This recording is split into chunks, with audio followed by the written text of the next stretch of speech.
Okay, we're going to convene the Committee on Finance to hear certain Senate bills. So first up is Senate Bill 325 SD1. Vice Chair. Okay, first up, we have the Department of Taxation with comments. Thank you. And we have the Tax Foundation of Hawaii with comments on Zoom. Thank you, Chair, Vice Chair, members of the committee. Tom Yamachika from Tax Foundation of Hawaii. We will stand our written comments and be available for questions. Okay, thank you. That's all the written testimony we received for this measure. Is anybody else in the room wishing to testify? Anybody on Zoom? Okay, members, questions? Okay, thank you. Move on to the next bill, Senate Bill 933 SD2. First up, we have the judiciary in support.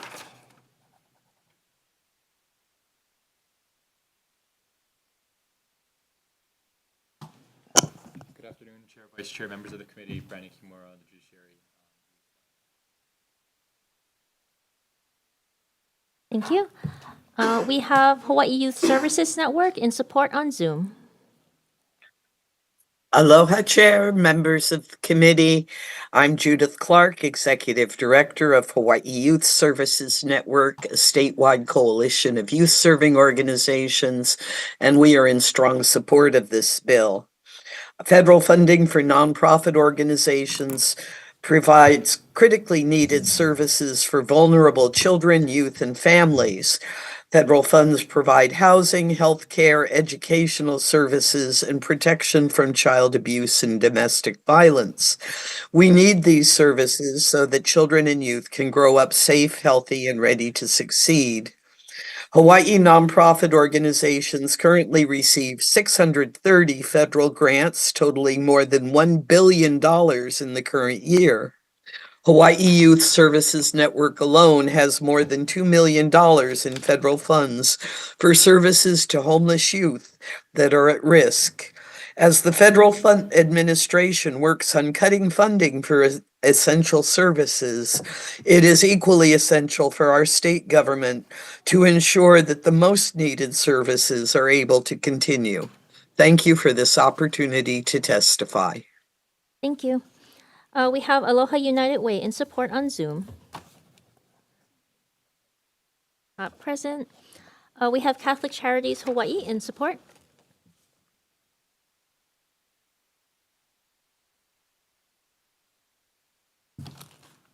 Aloha, Chair, Vice Chair, and members of the committee. I'm Betty Lou Larson for Catholic Charities Hawaii.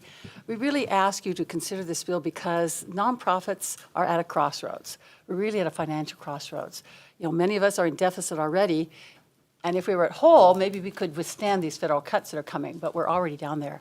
So we're really saying that this bill would help to basically help to stabilize the organizations that help the homeless, help seniors, provide services to those who can't pay for them. They're underserved, they're marginalized, they're the poor, or even the middle class, like at Ellis families that are struggling. So we really ask you to support this bill, and we hope that we can become more stable. So no matter what happens in the future, we will still have a strong health and social service continuum of care. Thank you. Thank you. Child and Family Service in support.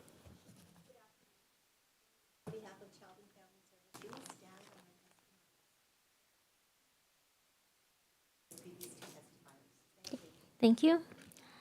Hawaii True Cost Coalition in support.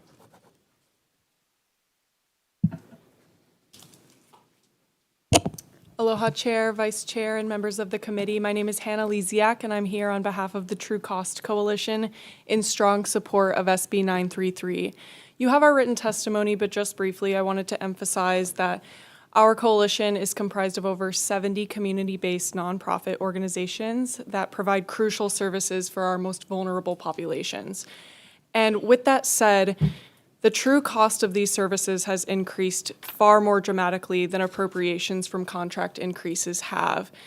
And federal funding cuts have caused an even greater threat.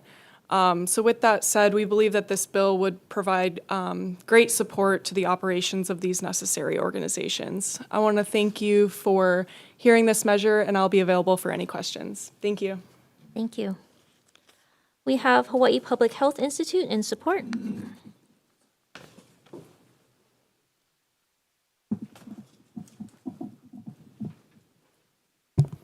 Aloha Chair, Vice Chair, members of the committee, Nate Hicks with Hawaii Public Health Institute in support of this bill. Social services are an incredibly important part of our community, providing food, shelter, nursing home services. If these things get cut, it's obviously terrible for the person who's dealing with that situation, but the long-term effects, the long-term costs on our society are also great. If people aren't housed, if people aren't fed, they can't show up to work and be a productive member of society. Businesses are hurting as a result. If nursing home care is not provided, people have to take off of work to care for a loved one, aren't able to contribute to the society. So in the short term, yeah, these costs might be painful to incur, but the long-term impacts are going to be even greater. And so I think this is an opportunity for us to make sure that we understand the value that these services are providing. And I also want to say that this is very much a moving target. We are not sure where all the cuts are going to come. Just earlier this week, the CDC cuts from the federal government are huge, impacting many of us here as well, right? This just came out. And we're expecting, unfortunately, many more cuts to be continuing as we go. And so having a pot of funds that can be used to address these situations are very important, right? Our organization, 60% of our funds come from federal contracts and federal funds. And we're not rare, right? This is a significant portion of a lot of our organization's funds. So a lot of scary times, and I think this will be a great opportunity to help all of us. Mahalo. Thank you. We have Hawaii Alliance of Nonprofit Organizations, Hano, in support. Good afternoon, Chair, Vice Chair, members of the committee. Jody Robinson, testifying on behalf of the Hawaii Alliance of Nonprofit Organizations in strong support of this bill. Attached to our testimony is a sign-on letter from 76 nonprofit orgs in support of funding, providing funding to our nonprofits in light of some of this federal funding cuts. I wanted to highlight a few of the amendments Hano has proposed in our testimony. I will just talk about the main two. First, we are hopeful that the legislature will consider expanding the eligibility of these emergency grants to all nonprofits in Hawaii. As currently written, it's only providing funding to health, human services, and legal services organizations. And as we all know, there are federal funding cuts across all subsectors happening, from education, arts and culture, environment, societal benefit. There are far-reaching effects and ongoing effects with some of the pending executive orders and the outcome of the litigation. So we'd like the legislature to expand eligibility to provide access to all organizations facing shortfalls.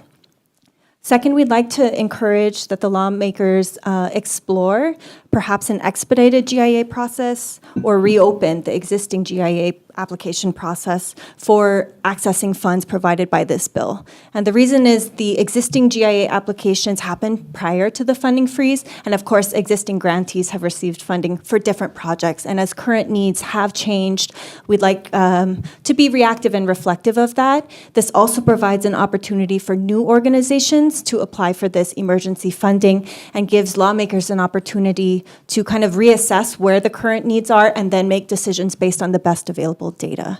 I'm happy to answer any questions that you have. Hano has a lot of data and resources that we can provide to this committee as you make decisions in conference committee. Mahalo for passing this bill and for your support of nonprofits. Thank you. Thank you. Do we have Kumakahi Health and Wellness in support on Zoom? Not present. Parent and Children Together in support?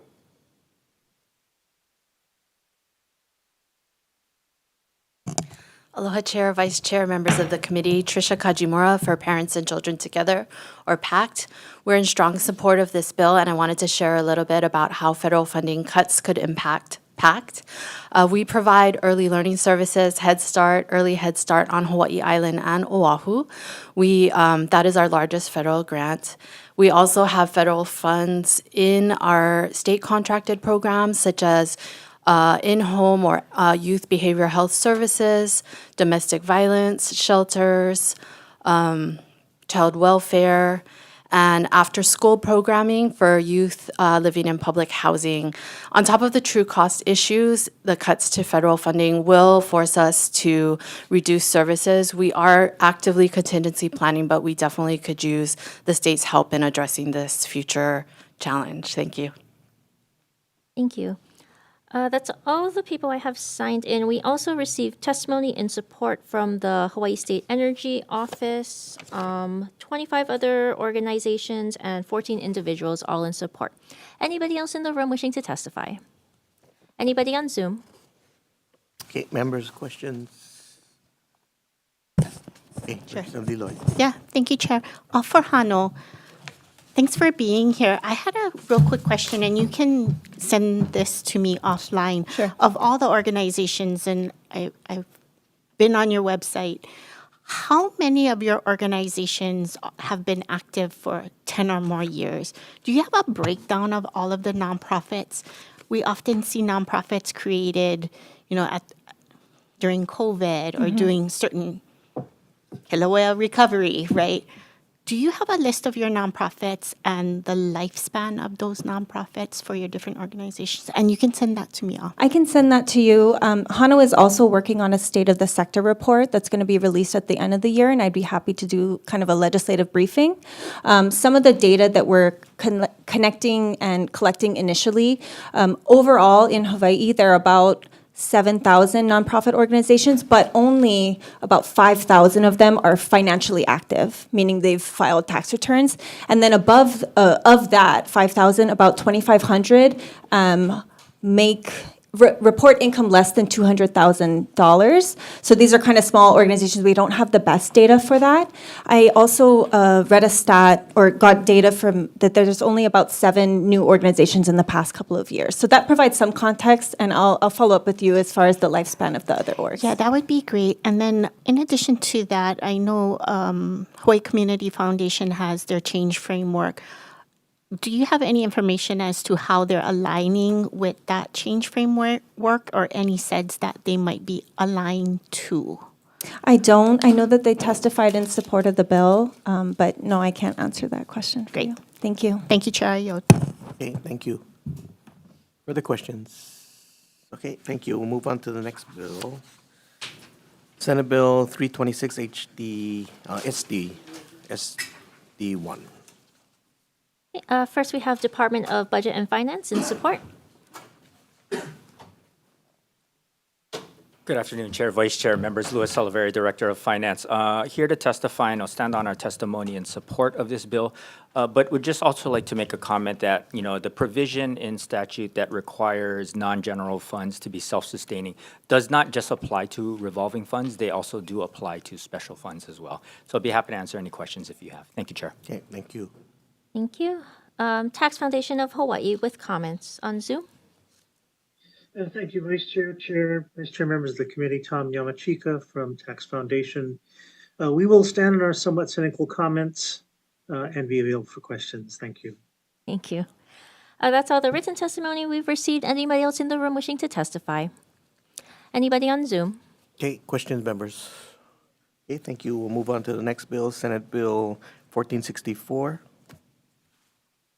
First, Department of Taxation in support.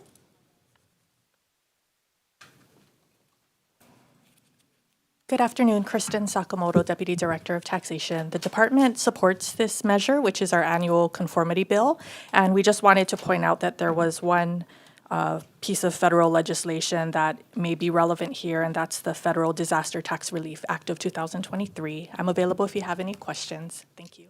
Okay, thank you. Tax Foundation of Hawaii with comments on Zoom. Thank you, Chair, Vice Chair, members of the committee. Tom Yamachika from Tax Foundation. We'll stand on our written comments and be available for questions. Okay, thank you. That's all the written testimony we've received. Anybody else in the room wishing to testify? Anybody on Zoom? Okay, questions, members? Okay, thank you. We'll move on to the next bill, Senate Bill 1465, SD1. Okay, Department of Taxation in support.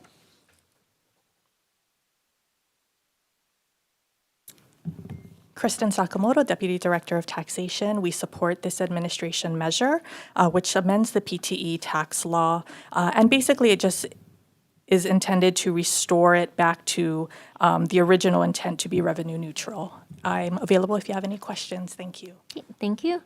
And Tax Foundation of Hawaii with comments on Zoom. Thank you, Chair, Vice Chair, members of the committee. Tom Yamachika from Tax Foundation. We do not agree that The taxpayer is getting a double benefit under current law. So, and we have a detailed analysis that we have provided in our testimony. I'd be happy to answer any questions. Thank you very much. Okay, thank you. That's all the written testimony we've received. Anybody else in the room wishing to testify? Anybody on Zoom? Okay, members, questions? Okay, thank you. We'll move on to the next bill, Senate Bill 1466. Department of Taxation in support.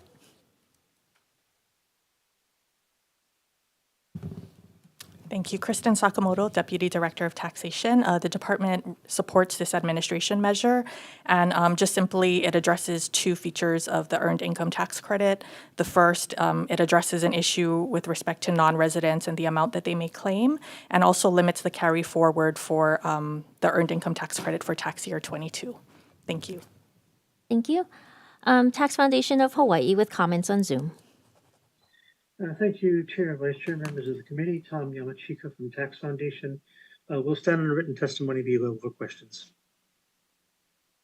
Thank you. That's all the written testimony we've received. Anybody else in the room wishing to testify?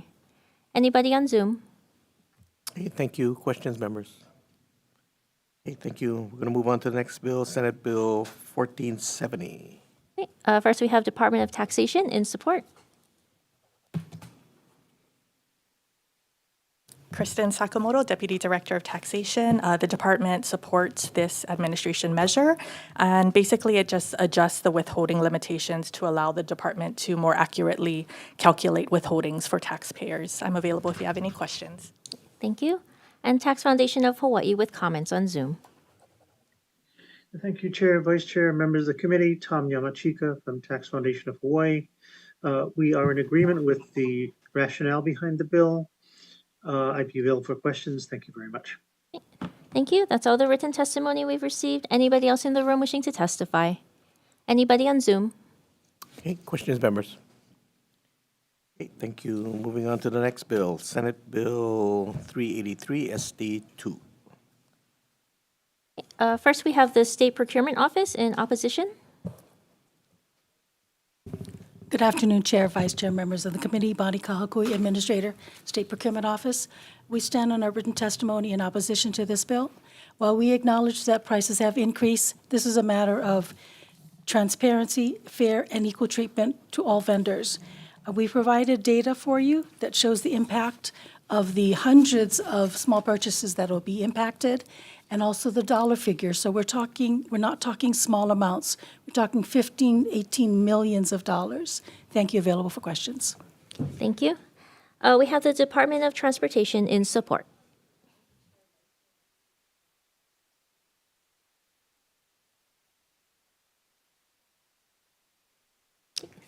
Thank you.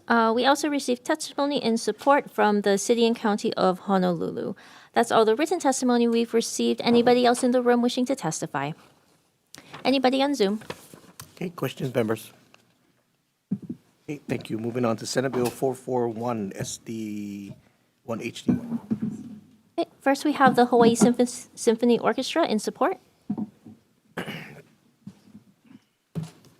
Aloha, Chair, Vice Chair, members of the committee. My name is Dane Lamb, and I am the Music and Artistic Director of the Hawaii Symphony Orchestra. The HSO provides services to people all throughout the state. We have free concerts in parks. We've got live streams of our concerts. We showcase local Hawaiian recording artists. We perform masterwork series. We go into schools. We do side-by-side concerts with the Hawaii Youth Symphony. And we believe, and we've been able to prove, that this has a net benefit, not just on the emotional and the spiritual well-being of society, but a direct financial impact as well, in terms of the direct employment of 84 full-time musicians who are at the absolute top of their game, but also to the restaurants, to the car parks, to the vendors around our concerts. For 300 years now, symphony orchestras have survived through the support of individuals, corporations, and governments. And the reason they've been supported for such a long time is because of the myriad of benefits that they bring to society. Symphony orchestras are funded because they benefit society, like schools, like hospitals, like universities. And of course, to be a great world state, there needs to be a great art museum, great university, and a great symphony orchestra. We have this in this community, these fantastic musicians who are at the absolute top of their game.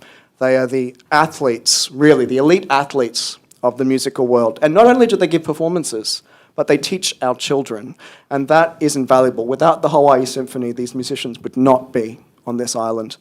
So I commend you all and thank you for considering this truly landmark and transformative bill that could ensure the future of generations of music lovers in perpetuity. Thank you. Thank you. We have Pride at Work Hawaii in support on Zoom. Not present.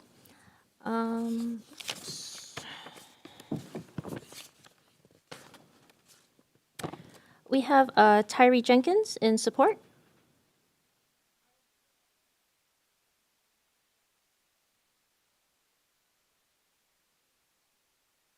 Sorry, if you're gonna make comments, could you please come to the mic? It's for the recording and It's a really for Zoom. important part of our community, and not only do we support the musicians and the music lovers, but we also support industry, and there's so much connection in the community between the businesses and Hawaii Symphony Orchestra that there's just a wide reach, and I thank you for considering this bill. Thank you. We have James Moffett in support.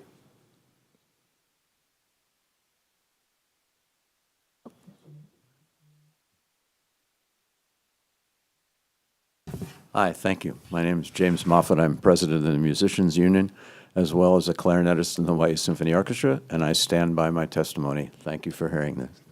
Thank you. We have Anna Lenhart in support.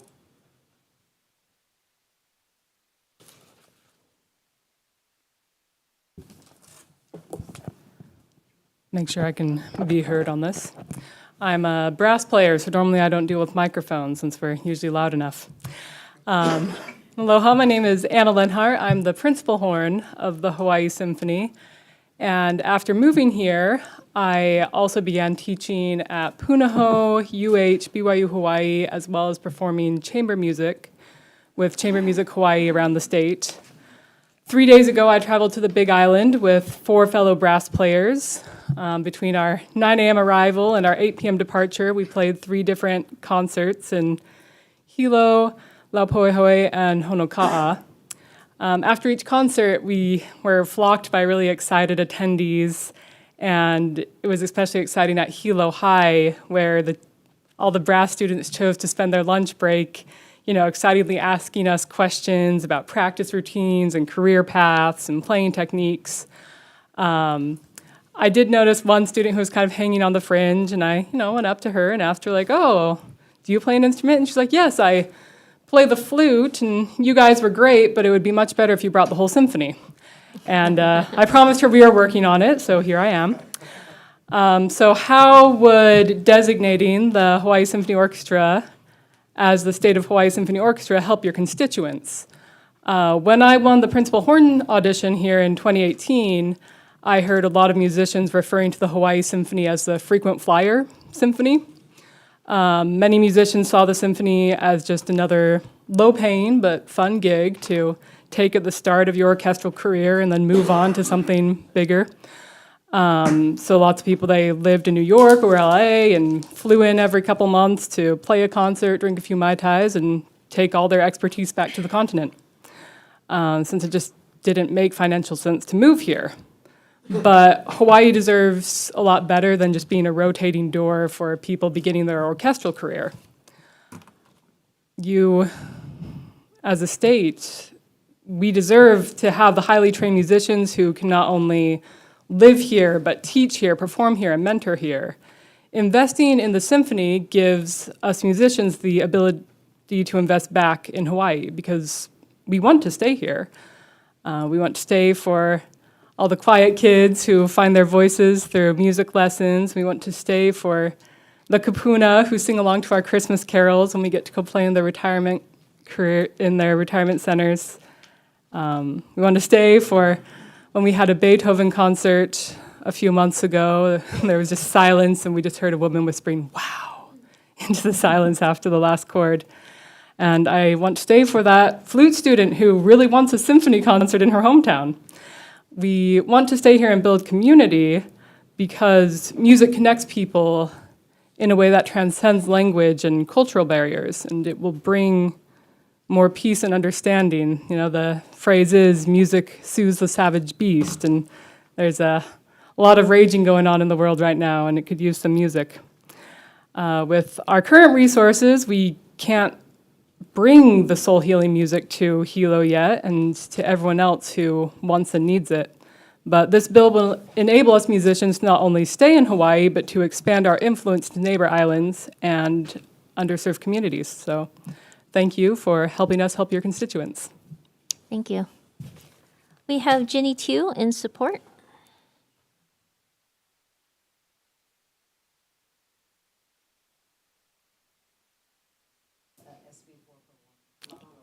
Thank you. Candy Green in support.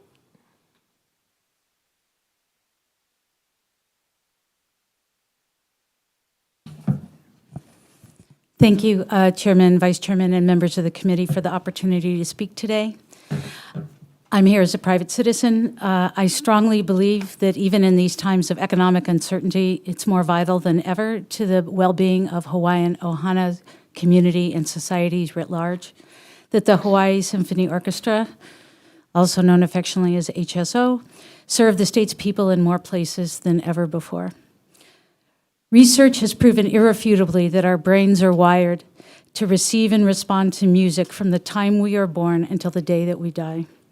Neuroimaging has shown that music lights up nearly every part of our brains. The consequences are huge. As you've just heard from Music and Artistic Director Dane Lamb, the HSO has as one of its many goals building communities from keiki to kapuna, and achieves that. Let's take our keiki first. Again, going to the reasons that you care for your constituents about approving this bill. Research shows time and again that music, whether played or listened to, positively impacts children's and adolescents' brains and whole selves through enhancing cognitive skills like language, memory, and attention, while also promoting emotional regulation, stress reduction, and social skills. Our kapuna are no less affected. Their quality of life and physical and emotional well-being are demonstrably enhanced by listening to music. Again, research illustrates that listening to music can improve cognition and mood, reduce stress and anxiety, fight depression, foster social integration, escalate memory and recall, reduce blood pressure, and boost immune function. Perhaps you ask, well, what does the HSO really have to do with any of that? As a member of the broader community who volunteers as an usher and in other ways to support the HSO, I have some firsthand observations to answer that question. First, the astounding diversity of HSO's programming draws in audience members from the youngest to the oldest members of our community and everything in between. I have personally helped seat many kapuna who I know looked forward to the concert at hand for weeks and saved every precious ounce of energy to make it there. After accompanying their slow and cautious walk or roll to their seats, I had the honor of folding up their walkers to put aside safely or making room for their wheelchairs. Then I basked in the glow on their faces when I returned their means of mobility to them after the concerts. If at an evening performance of, for example, a Tchaikovsky symphony, they bonded through a shared listening experience with an audience that also included many of working age, students, and younger retirees like myself. If it was instead something like the recent free weekend matinee of Beyond Beethoven designed for families, they were as young as 2, grandparents sharing music with their grands, families with school-age kids, and so many others. If it was, additionally, a free sunset program in a park showcasing varied genres, there were massive numbers of families picnicking, kids waving their arms and pretending to conduct an orchestra themselves as they bounced along the sidewalks when leaving, and smaller groups of every age enjoying a common musical experience and time together. HSO's diversity And programming is not just about venue, it's not just about age. I see them draw in all kinds of audiences and members of society to go well beyond what some might call a stereotypical classical musical crowd. In presenting music from Star Wars to gaming scores, to Hapa Symphony programming of local musical legends, playing alongside the orchestra, as Artistic Director Lamb mentioned earlier, the HSO makes sure that the documented benefits, emotional and physical, of listening to live music reach a wide variety of Hawaii's residents and generations. Just to note one, when I worked Jake Shimbakuro's concert with the orchestra, I promise you I had to change a lot of gears, figuratively and literally.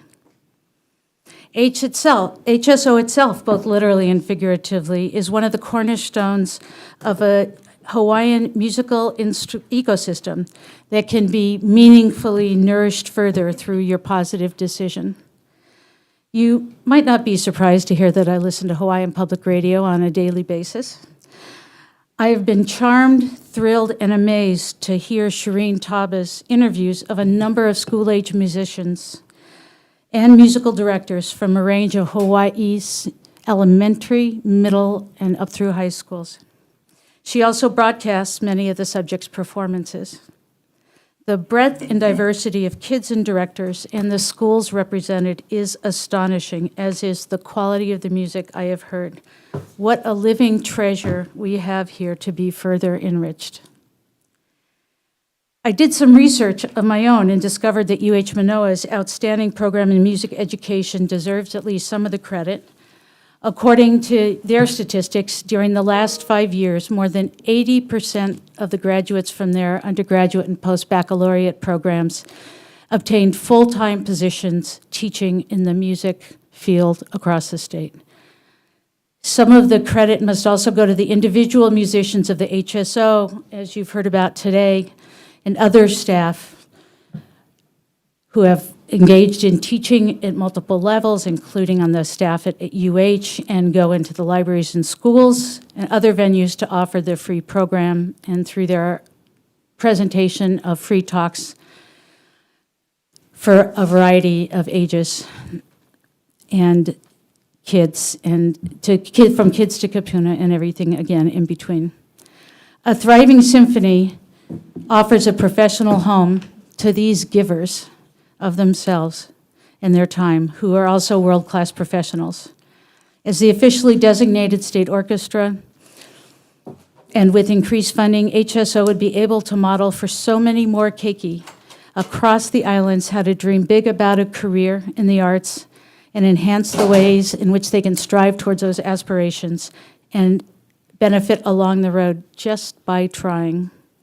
As a state orchestra with increased funding, HSO could also offer more listeners of all ages across the islands the chance to connect and listen and find benefits in a multitude of ways and places through live music. As a taxpayer, as a mom, as a community member, and a lover of many types of music, I wish more and more of our residents could access all of this. These are times of tremendous stress and anxiety over a multitude of threats, upheavals, and uncertainties, not just economic ones. In the face of these, please support the expansion of a tool we know can facilitate a stronger immune response and enrich all of Hawaii so meaningfully. Thank you. Thank you. We have Eugenio Corpus in support.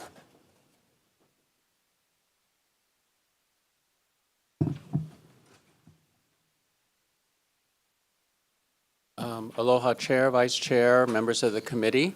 I'm Gene Corpus. I'm speaking as an individual, but I will mention some other things. But I came to support this bill because I find that, as mentioned in the previous testifier, about music is important for the overall health. I'm also a health coach by profession, and so I believe in not only physical, mental, and those things. Spiritual is enhanced with the listening and participating in music. But also, as I also am a member of the Oahu Choral Society, the premier choral group in Hawaii. I'm the tenor section leader, and we have always enjoyed our collaborations with the orchestra. I think right after the pandemic, we did Carmina Burana, but also just recently, this month, we did Beethoven's Ninth before a packed house in the Blaisdell Concert Hall, and it was a very thrilling experience. And from a chorus member, you know, usually, well, we got a standing ovation. People always like Beethoven's Ninth, but I never saw anything like that. They literally jumped out of their chairs, and I didn't time it. Some of the choir members did, and they said, you know, that ovation, it lasted 4 minutes. So the orchestra is well-loved in this state and in this community, and we would like you to provide continued support for this organization. Thank you. Thank you. All right. We also have John Mark Maggio with ABC Stores in support. Oh. Oh. Yes, please.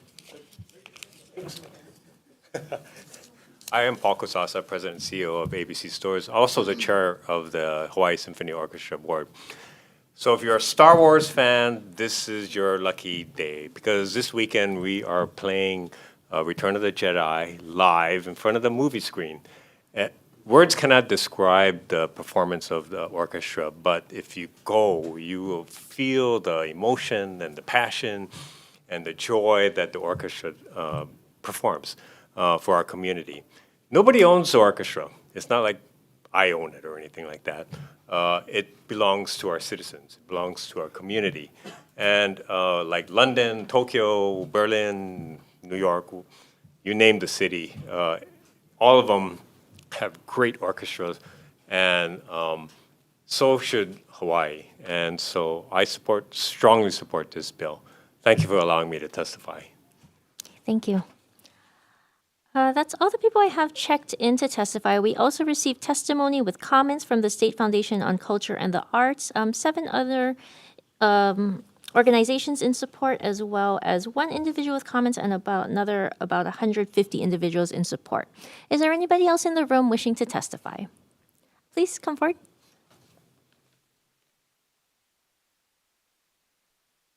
Please just state your name and position for the record, and then proceed. Good afternoon, committee and vice chair and chair. My name is Tim Leong, and I've been a musician with the Hawaii Symphony and the Honolulu Symphony for over 44 years. When you ask what the symphony is, for me, I can give you my personal story, which is I grew up with the symphony. I was maybe 3-4 years old when I first heard the symphony at the Waikiki Shell. It impressed me. That's what the city of Honolulu has given me personally.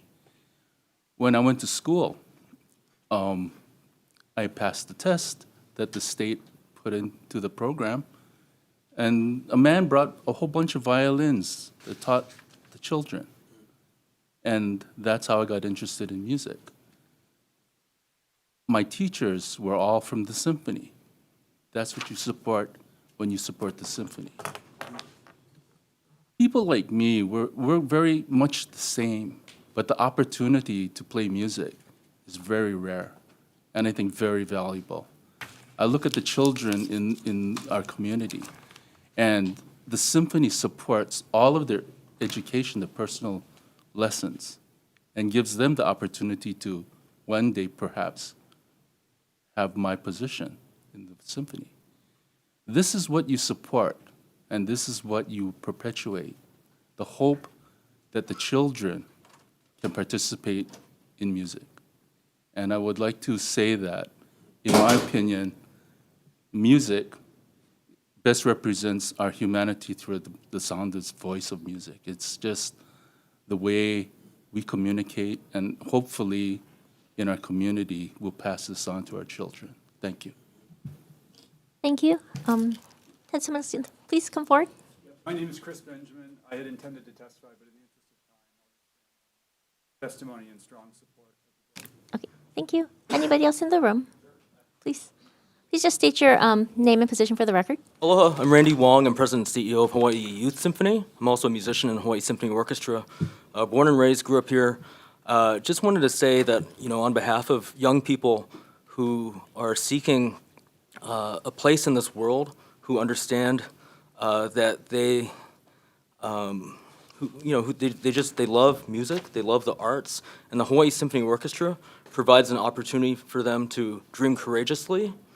It provides a way for them to be inspired, for them to grow within themselves and together in the community. And as when I started my job in 2012, the orchestra had been bankrupt, and so we had a whole crop of elementary, middle, and high school students who had never had access to the symphony orchestra, and it's taken a long time to develop them.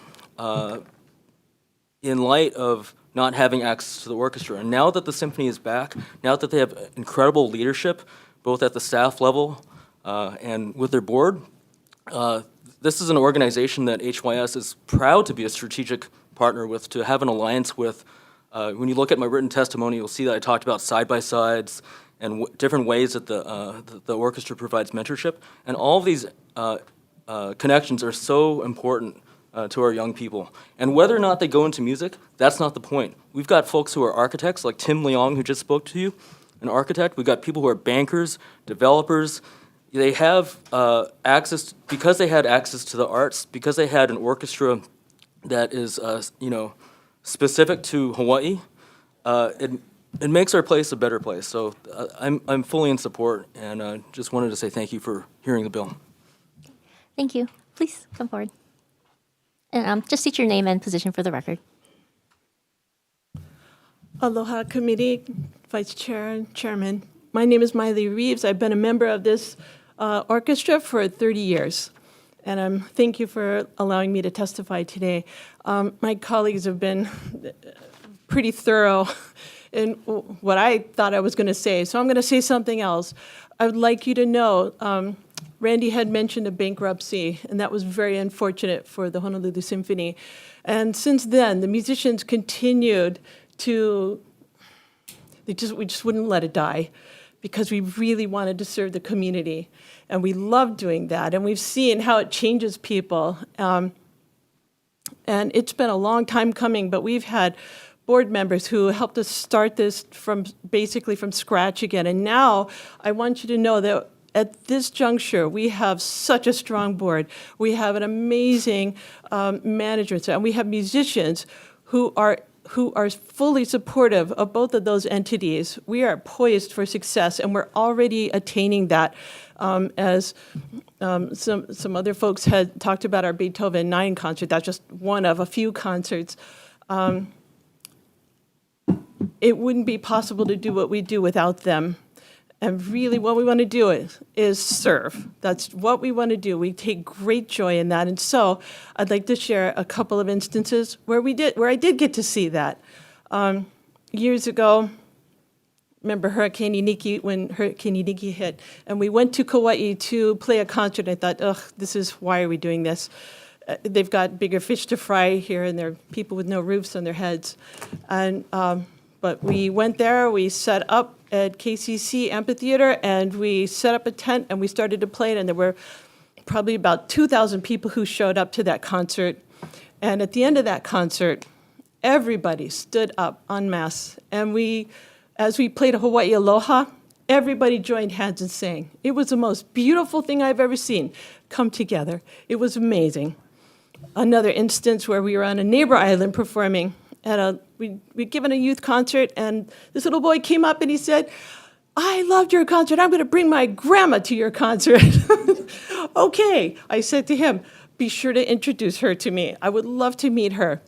And he came to that symphony concert later. I mean, I wouldn't have expected a small child to be that interested in a concert that was more or less meant for adults. But not only did he come, but he brought his grandmother and wanted to introduce her to me.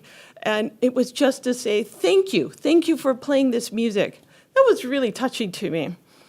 I cannot tell you how many people have come up to me because they recognized me and said, I love this concert. Thank you for playing this music. And they want to tell me all about what they enjoyed about the music. It's this kind of positivity and thriving, and this is the kind of thing that brings people together. In spite of what's happening in this world, it's so politically rife with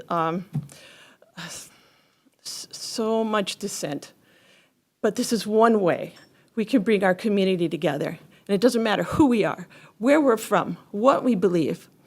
It's a beautiful thing to behold, and it needs to be cherished, and it needs to be nurtured so that we can continue to grow as a community and as a culture. Thank you so much for allowing me to testify. Thank you. Anybody else in the room? Anybody on Zoom wishing to testify? Or, oh, sorry, please state your name and position for the record. Sure. My name is Lauren Yu. The Hawaii Symphony has long been a cornerstone of our community, inspiring generations through the power of live music. I still remember in 1997 as a student at McKinley High School when the HSO invited us to attend a concert. For many of us, it was our first time experiencing a live orchestra. And I can still recall the awe and inspiration it stirred in my classmates and me. I get very emotional talking about this because it was really an inspiring moment. That moment really planted a seed, and fast forward nearly 30 years later, I now serve as a proud board member of HSO, and I've witnessed how the orchestra continues to transform lives, especially for Keiki. Through its school programs, community outreach, HSO brings the arts directly to young people, nurturing imagination, discipline, and cultural appreciation. That is why I stand in strong support of this bill, so that next generation can have the same life-changing opportunities that I did. Thank you. Thank you. Anybody else in the room? Anybody on Zoom? Okay, members, questions? Okay, Representative Lamasao. For Hawaii Symphony Orchestra, Dane Lam. Yeah. Thank you for being here today, and with complete respect and total agreement for the arts. In the event that we do not go ahead with the funding through this measure, what are your plans? We have survived and thrived for over 10 years now, since 2012, as the Hawaii Symphony Orchestra, through the generosity of individuals in this community who believe in the power of music to transform communities. And we will continue to deliver on that mission, regardless of whether we get state support or not. But with state support, it will allow us to touch more people in more places, from Keiki to Kapuna. It will allow us to return to the neighbor islands and really live up to our name as being the orchestra for all of Hawaii. We can expand our education programs, we can reach more Keiki. But the Hawaii Symphony Orchestra is a sustainable model, and it's going forward no matter what happens. I have a follow-up, Chair.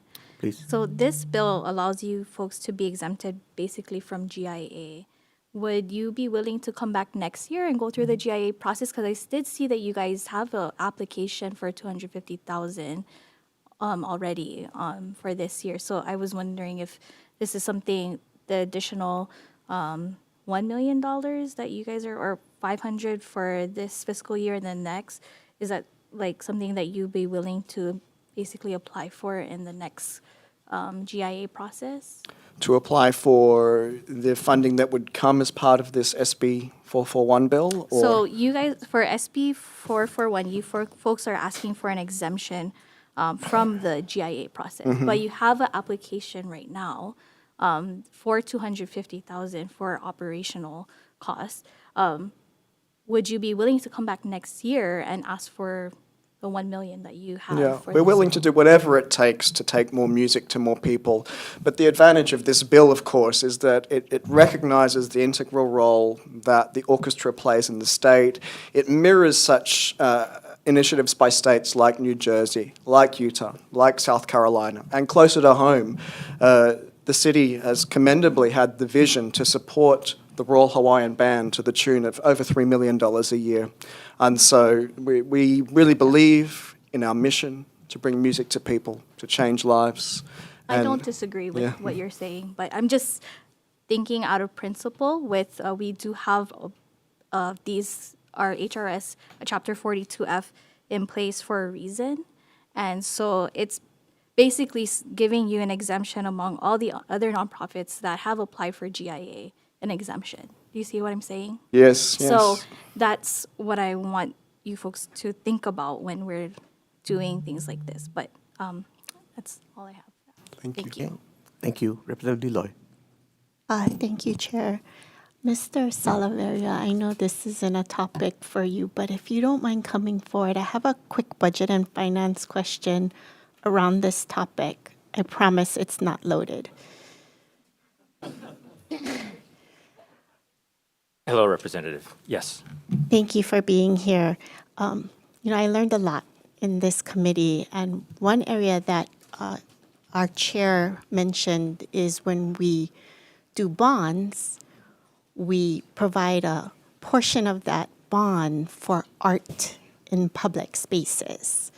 And that's how we fund art in public spaces. Is this area of music an area of consideration where we could actually use that portion of art in public spaces? So I know that this issue has been discussed in the past.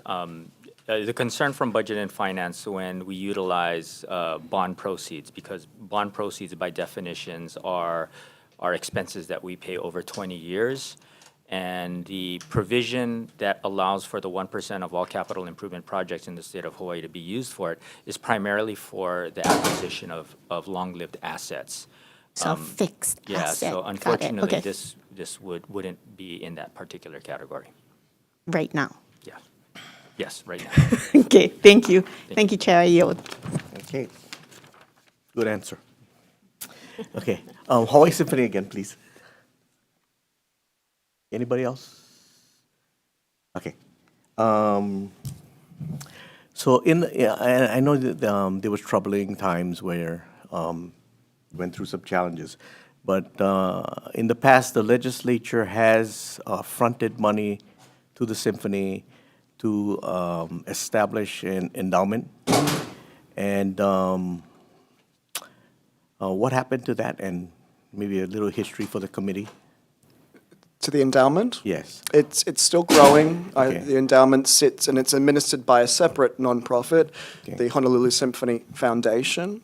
At the moment, the endowment sits at around $12 million, and they pay dividends from that to the Hawaii Symphony to You're help. generating about how much right now? About $500,000 a year. Okay. And Yeah. to sustain yourself, you need about how much? Our operating budget is closer to $6 million a year. $6 million a year. Yeah. Okay.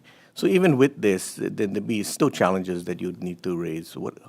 There are always challenges to symphony orchestras all around the world, not unique to Hawaii, because to have 84 musicians who are at the top of their game on stage is a resource-intensive endeavor. But I think we've proven for the last 12 or 13 years that we have been able to sustain our business model. We've been able to grow from only a few weeks a year, 3 to 5 weeks a year. Now, this week is a 19-week season. And we do that with a combination of revenue we raise from our ticket sales, applications to grants, and the generosity and philanthropy of individuals and corporations. So if you have to break it down for us, so how much is out of ticket sales, how much is out of philanthropy, and how much is? Ticket sales, Okay. depending on the year, range between 25 and 30%. About 10% is from grants, and the rest is from philanthropy. Okay. So in your business plan, this would cover what? This would cover an expansion of our activities. We want to reach more I see. people. Okay. So that's Education and expansion. Yeah. okay. Okay. So yeah, you know what? I got to think about that. Okay. Is there any other questions, members? Okay. Okay. Thank you very much. you. All right, we're going to move on to the next bill, Senate Bill 119, SD1 HD1. Okay, we have the Hawaii State Health Planning and Development Agency, SHPTA, in support.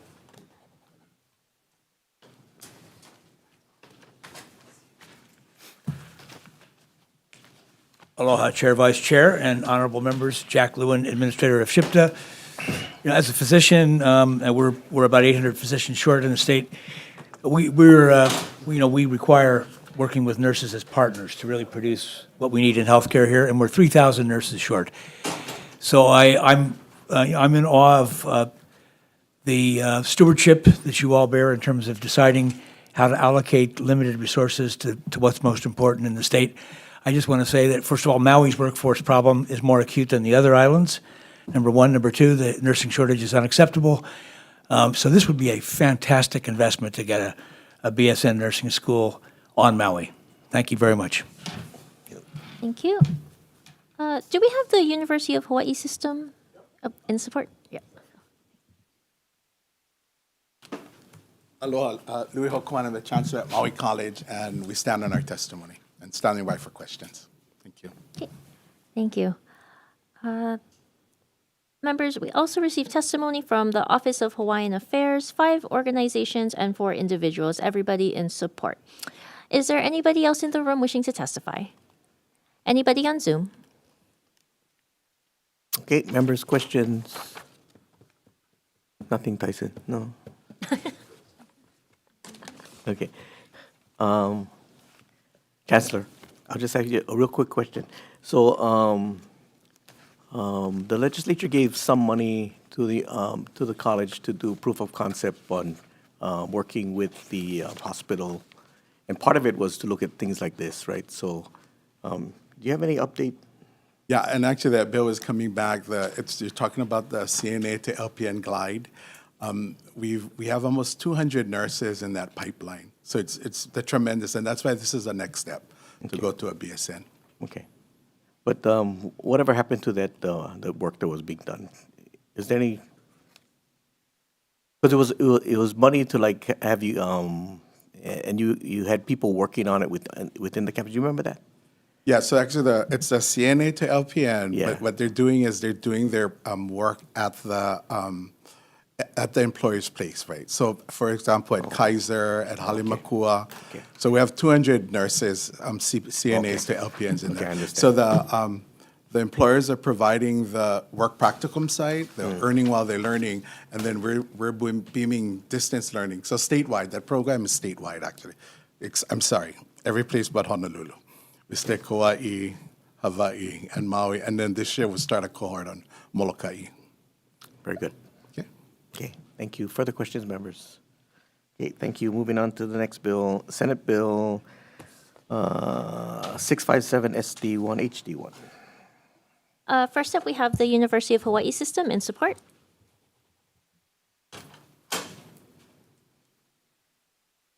Thank you. Thank you, Chair Yamashita, Vice Chair Takanuchi, and members of the House Committee on Finance. My name is Chip Fletcher, and I'm here to testify in strong support of Senate Bill 657 on behalf of the University of Hawaii School of Ocean and Earth Science and Technology, where I am the interim dean.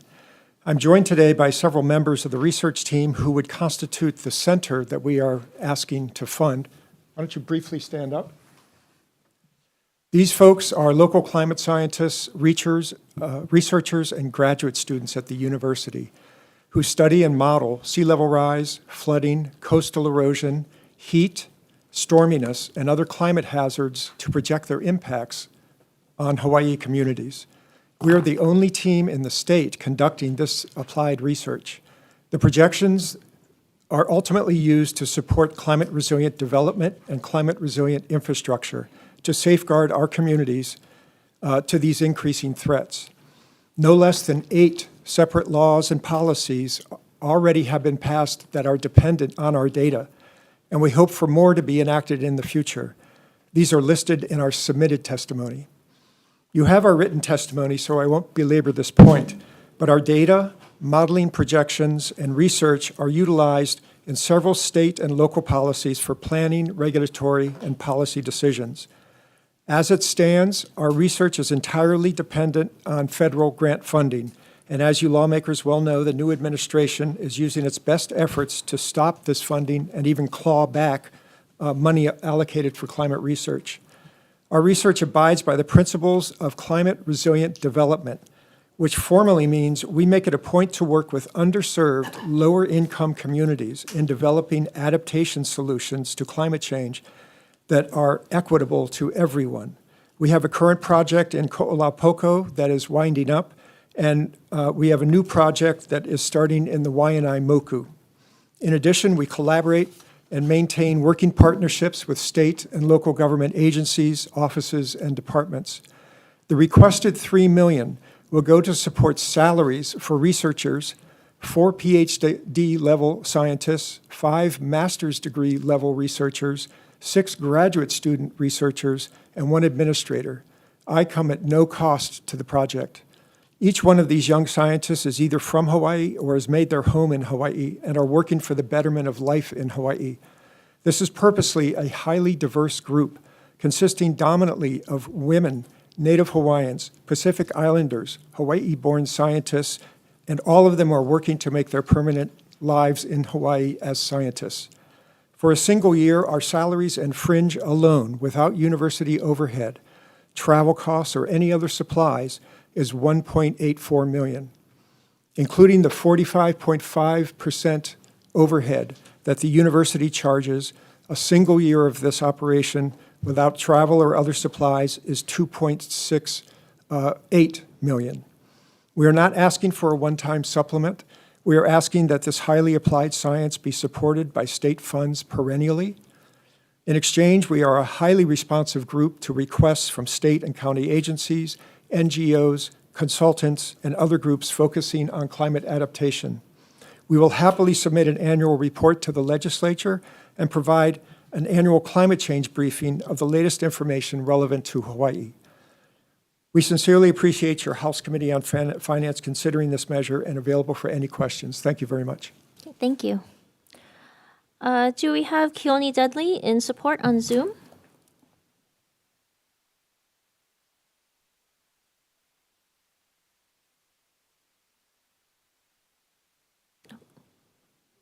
Okay. Keone Dudley on Zoom. Yes, I'm here. Okay, please proceed. Good.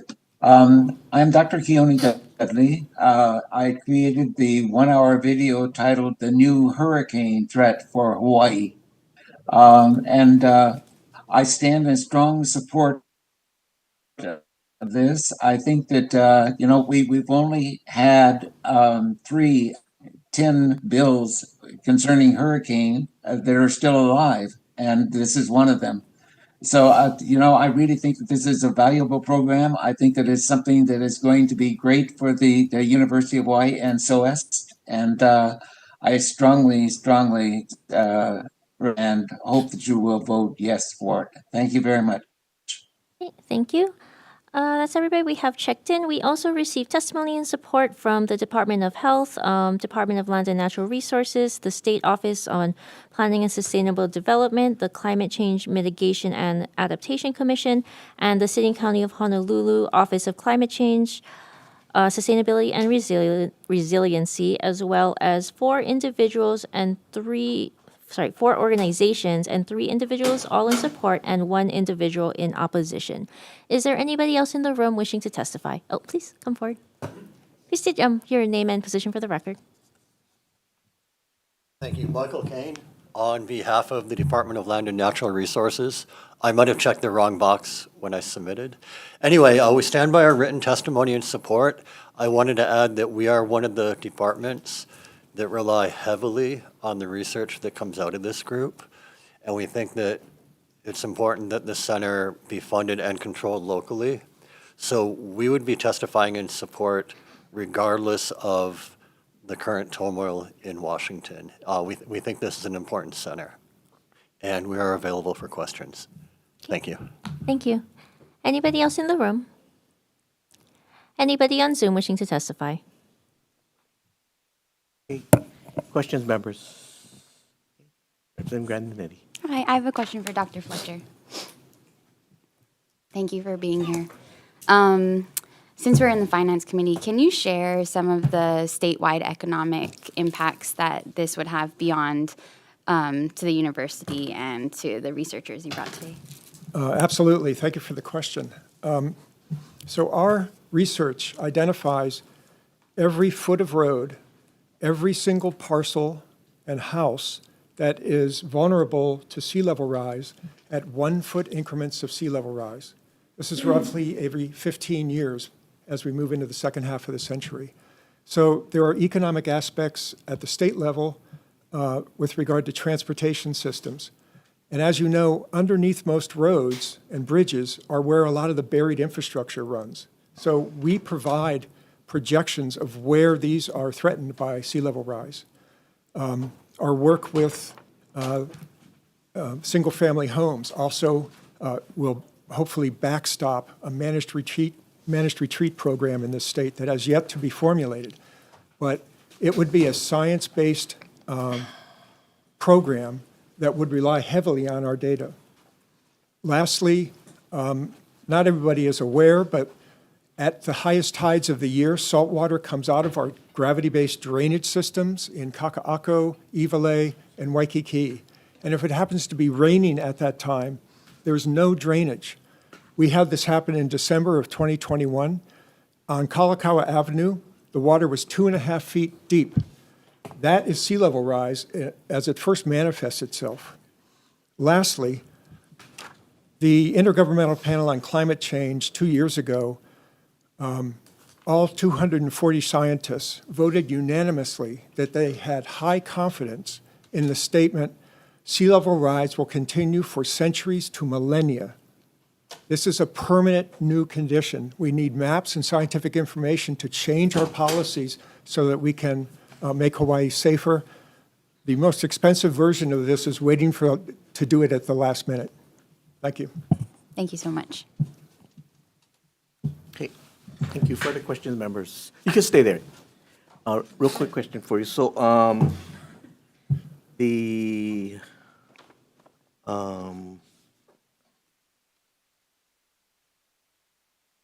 my assumption is that you weren't able to get this into the university's budget. Correct. Okay. Is there a reason why they don't want to do it? We actually didn't try. We came straight to the legislature. Okay. Are you going to try? Yes. Okay. But we also know there are a lot of competing interests at the university. Right. Especially Well, today at the with end of the federal day, right, grants. we got to make choices, so we got to know what is the Absolutely. priority of the university, right? Yep. Okay. So we'd appreciate if you do that. DLNR, if this is a priority from you, can it come out of your budget? So I work for the Office of Conservation and Coastal Okay. Lands. My Yeah. budget is not big I know, enough. I'm just asking. Oh, okay. Right, at the end of the day, the money got to come from someplace, so we got to make choices. So we need, how important is it? So Dr. Fletcher mentioned that one Like, of the... what I'm getting at is, Oh. where can we grab it from? Oh, where can you find the money? I wish I understood the state budget. All right. Okay, so I think at the end of the day, right, that's part of the help that this committee kind of needs help with, which is fine. I mean, it's good to testify and and let us know what the importance is, and we can make those decisions. But if you can also help us with, if the university deems this as important, then if it was in their budget, be helpful. And then also, if other departments are going to support this, then to what level are they going to support it? So, A brief answer to that question, the TAT. but even BNF can answer that question too. But anyway. TAT is one appropriate place because our work. And there is a bill moving for that, right? Okay. So I understand Can I that. add? So Dr. Fletcher had mentioned that the water table is also rising, and this is something they're just beginning to study. So this will directly impact state finances as we make decisions, particularly in Waikiki, and how what projects we invest in. And it's something that we're having to re-examine also. We have to do beach nourishment regardless in Waikiki, but do we want to build big walls, or are there other things we need to look at, knowing that the water's coming up from below, not just from the sea? So. No, I understand. Yeah, thanks. I just. Yeah, thank wanted you. to pitch. Okay, I'm just asking for help justify, like, at the end of the day, like I said, we gotta make choices. So just, if you come before us, helping us in those areas would be helpful. Especially if it is a priority for you, then, your efforts into try and get it into the university's budget would be helpful also. Understood. Okay, thank you. Any further questions, members? Okay, we'll move on to the next bill. Actually, I got one. Okay, go ahead. Representative Cush. For Mr. Fletcher. So if you don't get this funding this year, do you have enough to run out to you can get into the university's budget in 26, or what? Kind of play out the scenarios. We work very hard at writing grants to nonprofits and to federal agencies. We're expecting any day a stop work order to arrive on our major grant, which is for the Office of Naval Research. We've had other colleagues receive stop work orders over the last couple of weeks. If we get a stop work order, we do not have enough funds to keep all these people, to keep giving them salary, to keep them employed, even though we're writing multiple grants. Copy. Thank you. Okay, thank you. Okay, okay, further questions? Okay, thank you. Moving on to the next bill, Senate Bill 1146, SD1 HD1. We have the University of Hawaii system in support. Thank you. And we have the Department of Land and Natural Resources in support. Thank you. That's all the people said that they might be here. We also have testimony in support from 3 organizations and 2 individuals. Anybody else in the room wishing to testify? Anybody on Zoom? Okay, questions, members? Okay, thank you very much. Moving on to the next bill, Senate Bill 1585 SD1 HD1. Okay, first up, we have Department of Budget and Finance with comments. Good afternoon, Chair, Vice Chair, members. Louis Oliveria. We will stand on our comments that we provided. I do want to highlight, though, that there is a problem in the existing bill right now. Section E in the new statute that is being proposed does allow for what it appears to be the lapsing of federal funds into the general fund. This would be extremely problematic if codified in statute. Would highly recommend that that section be removed from the bill. Thank you, Chair. Thank you. We have the Department of Education with comments. The Department of Education stands on this. Thank you. Department of the Attorney General with comments. Good afternoon, Chair, Vice Chair, members. Ian Robertson, Deputy Attorney General. We submitted testimony expressing concerns over the lapsing provision in this bill and suggesting an amendment to delete some of the language. Thank you. Thank you. Department of Human Resources Development with comments.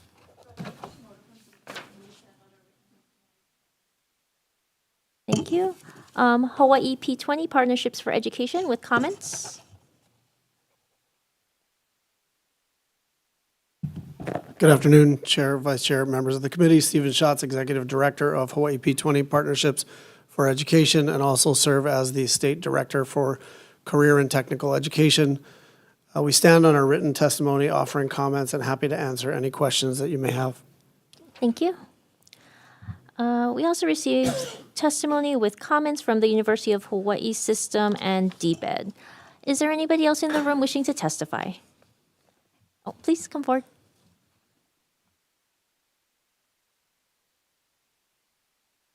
Aloha kako. My name is Thomas Chalk. I'm with the Department of Business, Economic Development, and Tourism. Chair, Vice Chair, members of the committee. On behalf of Director James Tokioka, we stand on our testimony with comments as submitted. Mahalo. Thank you. Anybody else in the room? Anybody on Zoom wishing to testify? Okay, questions, members?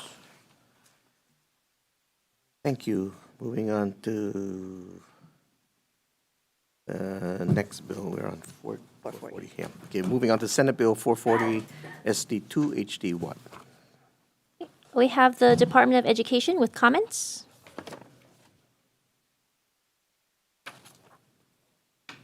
Good afternoon, Chair, Vice Chair, members of the committee. Sean Bacon, Assistant Superintendent on behalf of the Department of Education. We stand on our written testimony offering comments and available for any questions. Thank you. Thank you. And we have DBED with comments.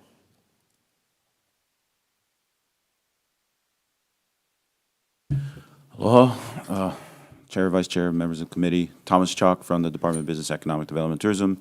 On behalf of Director James Tokeoka, we stand on our testimony with comments. Mahalo. Thank you.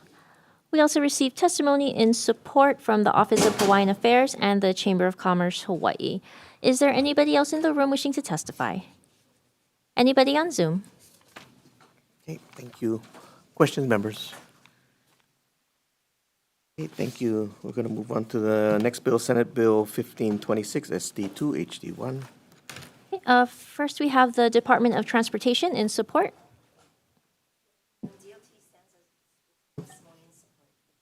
Thank you. And we have the Honolulu Police Department in support on Zoom.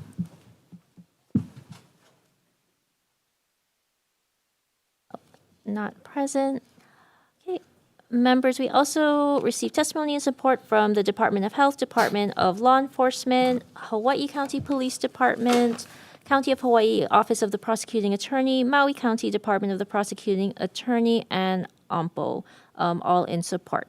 Is there anybody else in the room wishing to testify? Anybody on Zoom? Okay, questions, members? Okay, thank you. Moving on to Senate Bill 934, SD2 HD1. We have the Department of Budget and Finance with comments.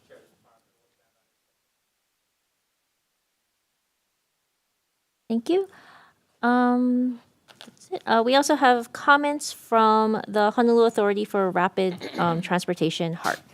That's all the written testimony we've received. Anybody else in the room wishing to testify? Anybody on Zoom? Okay, questions, members? Okay, thank you. Moving on to the next bill, Senate Bill 1473, SD2 HD1. We have the Department of Budget and Finance with comments. Thank you. Department of Transportation in support. Thank you. That's all the written testimony we've received. Anybody else in the room wishing to testify? Anybody on Zoom? Yes, thank you, Vice Chair. Tom Yamachika from Tax Foundation of Hawaii. May I proceed? I'm sorry we didn't yes. submit written testimony at this one. Please go ahead. Yeah, we wanted to just let you know that you really should be careful when you do anything with the Airport Revenue Fund. The reason for that is that there is a federal law, 49 USC 40116, that basically prohibits any charges first taking effect after 1994 or 74, 74, unless they are wholly used for airport and aeronautic purposes. We understand that the only reason that you can do a central services assessment of the airport fund now is because the statute was last amended in 1970, which is grandfathered in. So if you change that, you may lose the ability to make any central services assessment at all. I'd be happy to answer any questions. Thank you very much. Thank you. Anybody else on Zoom? Okay, okay, members, questions? Okay, Mr. Yamachika. Yes, sir. Yeah, can you submit that in a written form to us, and what particularly are you referring to? Certainly. It's the legislative portal won't accept written testimony now, so may I send in via email? Yeah, that's fine. Okay, thank you very much. Okay, thank you. Members, further questions? Okay, we're going to move on to the next bill, Senate Bill 1120, SD1 HD1. First, we have the Department of Transportation in support.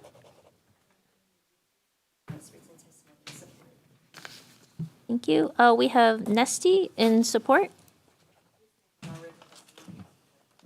Thank you. Clean Fuel Hawaii, Clean Fuel Hawaii Coalition in support. Thank Thank you.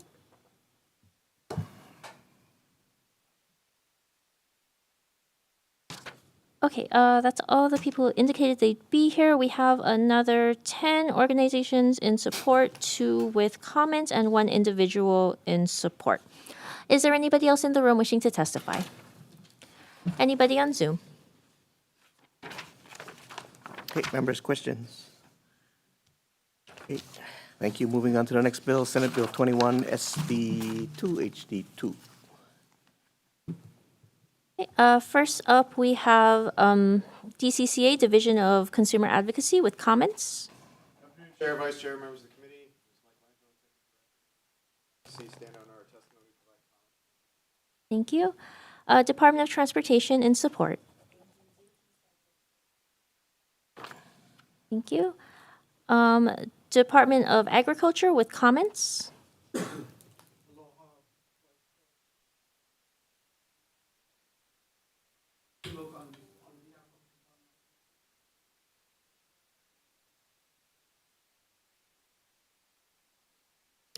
Thank you. Hawaii Public Utilities Commission in opposition.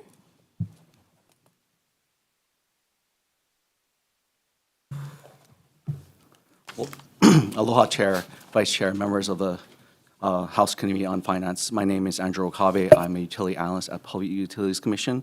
I'm here on behalf of the Commission. I stand the Commission's written testimony in opposition to the current draft of SB 21 HD2. As you may note, the Commission is proposing to revert the language or asking the Commission to, the committee to revert the language to SD2 and layer the Commission's amendments on top of SD2. Thank you very much. I'm available for any questions the committee may have. Thank you. We have Young Brothers in support.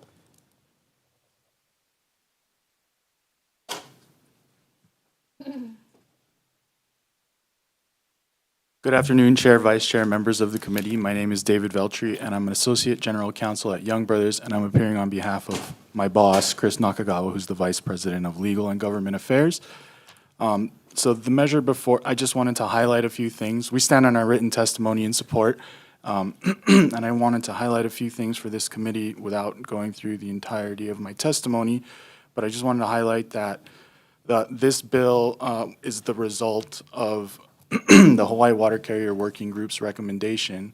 The Hawaii Water Carriers Working Group was formed pursuant to a resolution from 2020, SR 125, and this is a collective recommendation, which was the consensus of the Hawaii Water Carrier Working Group, and the purpose of the recommendation is to find a way to address a recurring pattern of financial instability due to, I guess, a symptom of the regulatory industry we're in, which is referred to as regulatory lag. And basically the idea of this bill, or at least the wiki mechanism and other automatic adjustment mechanisms, is to find a way to, instead of have these large, lumpy rate increases that are spread out more, or that are far apart from each other as the regulatory process proceeds, instead find some way to find uncontroversial aspects of costs that can be automatically adjusted so that there is an opportunity to reflect rates in between rate cases that are more reflective of reality. So we have, this bill doesn't just cover wiki, it also provides tools that clarify the Commission's authority, the Public Utility Commission's authority to establish automatic rate-making mechanisms or automatic adjustment mechanisms on an ongoing basis. And it would all be subject to their discretion and review and flexibility. And I think largely, obviously I defer to the Public Utilities Commission, but I think largely we're substantively aligned and there may be some cleanup language that we can, I'm confident we can collectively address, but of course, I defer to them on that. Thank you. Okay, thank you. Okay, that's everyone who indicated that they would be here. We also received testimony in support from 4 organizations, 2 organizations providing comments, and 1 individual in support. Is there anybody else in the room wishing to testify? Anybody on Zoom? Okay, questions, members? Okay, Representative Mayake. Question for the PUC, please.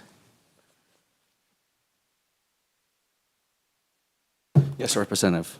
Thank you for being here. Mhm. So last week in the CPC committee, your testimony was in support, and majority of your proposed amendments were adopted. So why, in this committee now, it's in opposition? At least for that, in that case, we did request that all of our amendments be taken up. And that was a contingent of our support, that we need all of them. We did take a look at the changes made. We do agree with many of the changes, but we did want to narrow the scope of SB 21 and make it a simpler bill. Notably, our request to revert it to SD1, our request to revert to SD2 with our amendments would indeed do that and make it very narrow so that it could, in fact, serve its purpose to help us to implement Wiki. Okay, follow up, Chair. What's the specific issues in the HD2? We were worried about the time frame that the HD2 had. Notably, it would basically force the commission, although I understand that you may not agree with the commission's interpretation, but we feel it would force the commission to make a decision by a certain point to use Wiki and never be able to institute Wiki in the future. We are committed to look at Wiki. We have noticed Wiki within our public notices. We are going to rule on it. But we did want to make sure that we could do that in the future. And that's, the tactic here is to limit scope versus limit time frame. Thank you, Chair. Thank you. Thank you. Further questions, members? Okay, thank you very much. We'll move on to the last bill on the agenda, Senate Bill 1117, SD2 HD1. We have the Department of Transportation in support.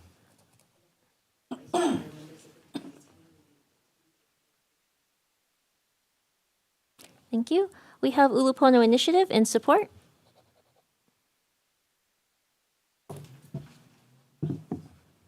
Chair, Vice Chair, members of the committee, Mariah Yoshizo on behalf of Ulupono Initiative.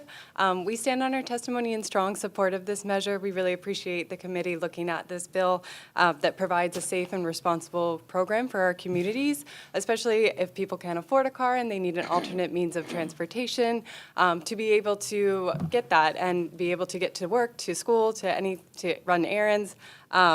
So it also provides a substantial cost of living, reduction in the cost of living. And we have in our testimony a couple amendments that we propose for consideration. So we really appreciate you moving this forward. Thank you so much. Thank you. That's everybody who indicated that they'd be joining us today. We also received testimony and support from the City and County of Honolulu Office of Climate Change, Sustainability, and Resiliency, as well as 5 other organizations, all in support. Anybody else in the room wishing to testify? Anybody on Zoom? Okay, questions, members? All right, thank you. Okay, we're gonna recess. And we're gonna come back at about 4:30, just to be safe. Because every time I say half an hour, it's longer than half an hour. So we'll come back at 4:30, and then we'll move for decision making, and we'll move into the next agenda from there. So we're gonna recess till 4:30. Thank you.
Okay.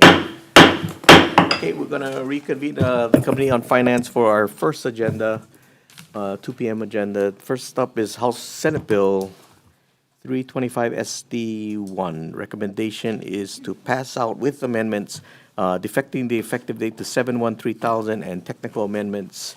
Any discussion? Okay, Vice Chair. Voting on SB 325 SD1, recommendations to pass with amendments, Chair and Vice Chair vote aye. Representative Grandinetti. Representative Holt. Aye. Representative Hussey is excused. Representative Keohakapu Liloy. Representative Kitagawa. Aye. Representative Kush. Aye. Representative Lamasau. Representative Lee. Aye. Representative Miyake. Aye. Representative Morikawa. Representative Templo. Aye. Representative Alcos is excused. Representative Reyes-Oda. Representative Ward is excused. Recommendations adopted. Okay, thank you. Moving on to Senate Bill 933 SD2. Recommendation is to defect the date to 7/1/3000 and some technical amendments. Any discussion? Okay, Vice Chair. Voting on SB 933 SD2, recommendations to pass with amendments, noting the excused absences of Representatives Hussey, Alcos, and Ward, who will be noted as excused for the remaining of this agenda unless otherwise noted. Are there any reservations? Any noes? Recommendations adopted. Okay, thank you. Moving on to Senate Bill 326 SD1. Recommendation is to effect the date 7/1/3000 and tech. Any discussion? Vice Chair. Voting on SB 326 SD1, recommendations to pass with amendments. Any reservations? Any noes? Recommendations adopted. Okay, thank you. Moving on to Senate Bill 1464. Recommendation is to defect the date 7/1/3000 and tech. Discussion. Okay, Vice Chair. Voting on SB 1464, recommendations to pass with amendments. Any reservations? Any noes? Recommendations adopted. Okay, thank you. Moving on to Senate Bill 1465 SD1. Same thing, 7/1/3000 and tech. Discussion. Vice Chair. SB 1465 SD1, recommendations to pass with amendments. Any reservations? Any noes? Recommendations adopted. Okay, thank you. Moving on to the next bill, Senate Bill 1466. This is the earned income tax credit bill. This one that we're going to, this is just a cleanup so that it doesn't cover some of the out-of-state people. This is upon approval, members, so it's going to be passing this as is, so it's a clean bill, as is. Discussion. Okay, Vice Chair for the vote. Voting on SB 1466, recommendations to pass unamended. Any reservations? Any noes? Recommendations adopted. Okay, thank you. Moving on to Senate Bill 1470. Recommendation is also to move this as is. This is also a clean bill, and this is just some cleanup things also. Yeah. Any discussion? Okay, Vice Chair for the vote. SB 1470, recommendations to pass unamended. Any reservations? Any noes? Recommendations adopted. Okay, thank you. Moving on to Senate Bill 383 SD2. Recommendation is to defect it to 7/1/3000 and tech. Any discussion? Vice Chair for the vote. SB 383 SD2, recommendations to pass with amendments. Any reservations? Any noes? Recommendations adopted. Okay, thank you. Moving on to Senate Bill 441 SD1 HD1. This has a defective date, so we're going to move this out as is. Any discussion? Vice Chair. SB 441 SD1 HD1, recommendations to pass unamended. Any reservations? Any noes? Recommendations adopted. Okay, thank you. Moving on to Senate Bill 119 SD1 HD1 as is. Discussion? Okay, Vice Chair. SB 119 SD1 HD1, recommendations to pass unamended. Any reservations? Any noes? Recommendations adopted. Okay, thank you. Moving on to Senate Bill 657 SD1 HD1 as is. Discussion? Okay, Vice Chair. SB 657 SD1 HD1, recommendations to pass unamended. Any reservations? Any noes? Recommendations adopted. Okay, thank you. Moving on to the next bill, Senate Bill 1146 SD1 HD1 as is. Discussion? Okay, Vice Chair. SB 1146 SD1 HD1, recommendations to pass unamended. Any reservations? Any noes? Recommendations adopted. Okay, thank you. Moving on to the next bill, Senate Bill 1585 SD1 HD1. Okay, members, we're going to be deleting Section E, which is the lapsing language that, then technically that goes into the general fund. I don't think we can do that because this is federal funds. So we're going to be taking that out. It already has a defective date and some technical amendments. Any discussion? Okay, Vice Chair. SB 1585 SD1 HD1, recommendations to pass with amendments. Any reservations? Any noes? Recommendations adopted. Okay, thank you. Moving on to Senate Bill 440, SD2 HD1, as is. Discussion? Okay, Vice Chair. SB 440 SD2 HD1, recommendations to pass unamended. Any reservations? Any noes? Recommendations adopted. Okay, thank you. Moving on to the next bill, Senate Bill 1526 SD2 HD1, as is. Discussion? Vice Chair. SB 1526 SD2 HD1, recommendations to pass unamended. Any reservations? Any noes? Recommendations adopted. Okay, thank you. Moving on to the next bill, Senate Bill 934 SD2 HD1, as is. Discussion? Okay. Yes, Representative Ray Soda. Thank you. Although I understand the necessity to increase the current ceiling for the mass transit special fund for the ability to minimize the carryover balance, I'll be voting with reservations. I have hesitations on the ability to meet the required stipulations in a timely manner, which will leave us with carryover balances again. Okay, thank you. Okay, members, this bill is, technically, we already have this language to increase the mass transit special fund in the budget that we passed over already to the Senate. This is just adding a section that will make them build a park and ride facility at Leeward. So it's just an addition. So any further discussion? Okay, Vice Chair. SB 934 SD2 HD1, recommendations to pass unamended, noting the reservations of Representative Reyes Oda. Any other reservations? Any noes? Recommendations adopted. Okay, thank you. Moving on to Senate Bill 1473 SD2 HD1. Okay, in light of the testimony from Tax Foundation, we're going to be deferring this to end of calendar on Wednesday to wait to take a look at some of that stuff. So I'm going to defer this. Okay, next bill, Senate Bill 1120 SD1 HD1. Recommendation is to pass as is. Discussion? Okay, Vice Chair. SB 1120 SD1 HD1, recommendations to pass unamended. Any reservations? Any noes? Recommendations adopted. Okay, thank you. Moving on to Senate Bill 21 SD2 HD2. Recommendation is to pass as is. I know there's some concern that of what PUC asked for and that they made some amendments in the previous committee. We're going to let subject matter deal with that in conference, so we're just going to move this out as is at this point. Any discussion? Okay, Vice Chair for the vote. SB 21 SD2 HD2, recommendations to pass unamended. Any reservations? Any noes? Recommendations adopted. Okay, thank you. Moving on to Senate Bill 1117 SD2 HD1. Let's see. Okay, we're going to be blanking out the cap and then some technical amendments and then defected to 713,000. Any discussion? Okay, Vice Chair. SB 1117 SD2 HD1, recommendations to pass with amendments. Any reservations? Any noes? Recommendations adopted. Okay, thank you, members. Okay, we're adjourned. We're going to have like a 2-minute break and then we'll move into the next agenda.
Okay, we're going to convene the Committee on Finance on our second agenda, the 3:30 agenda. We have several bills several Senate bills for your consideration. So everybody knows what we're going to be doing on this agenda is we're going to go through all the bills, and then we're going to defer decision-making one calendar day. So tomorrow, we'll do it at the, we'll do it before we start tomorrow. So we'll do it at the beginning. Is that okay with everybody? Okay. Okay, first up is Senate Bill 1419, SD1 HD1. Vice Chair. For the Department of Human Services in support.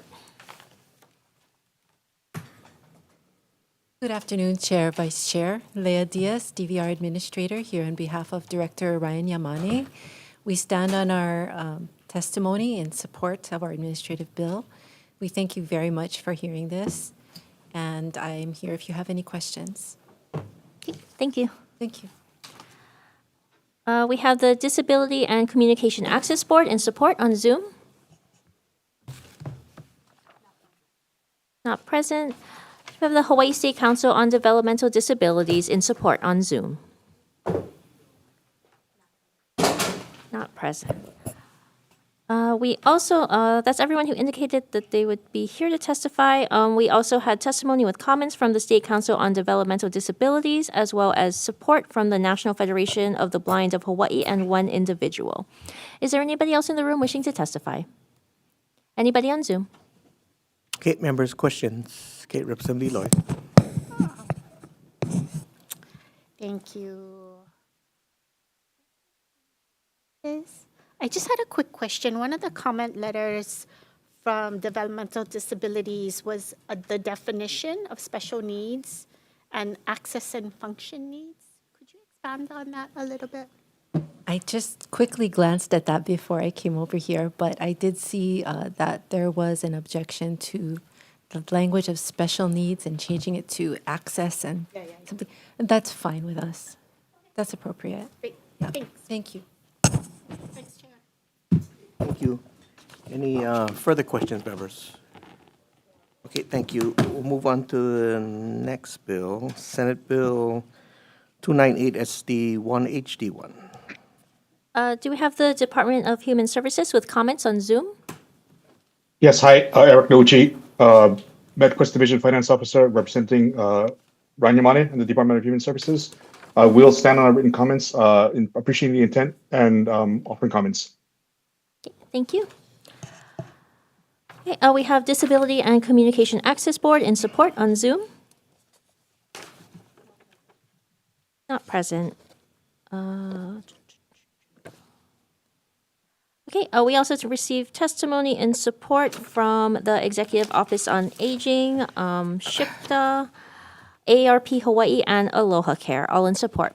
Is there anybody else in the room wishing to testify? Oh, please state your name and position for the record. Aloha, Chair and Vice Chair and members. I'm Betty Lou Larson from Catholic Charities Hawaii. We strongly support this bill because right now applying and getting through the process at DHS for SNAP is very challenging. It's a critical program for so many people, and we need to strengthen the program because we anticipate there may be cuts coming in the future. So the more efficient they can be up front, the better served our people will be in retaining their benefits. So we really support this bill, and we ask that it be moved on. Thank you. Anybody else in the room wishing to testify? Anybody on Zoom? Okay, members, questions? Thank you. We'll move on to the next bill, Senate Bill 960 SD1 HD1. We have the Department of Human Services in support on Zoom. Oh, in person. Hi, I'm Jeanette. Oh, good afternoon.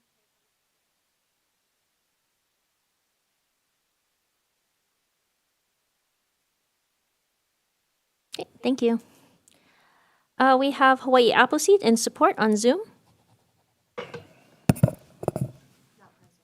Not present. Catholic Charities Hawaii in support. Aloha, I'm Betty Lou Larson with Catholic Charities Hawaii. We support this because we feel the right to be most efficient would be prevent families from falling into the child welfare system.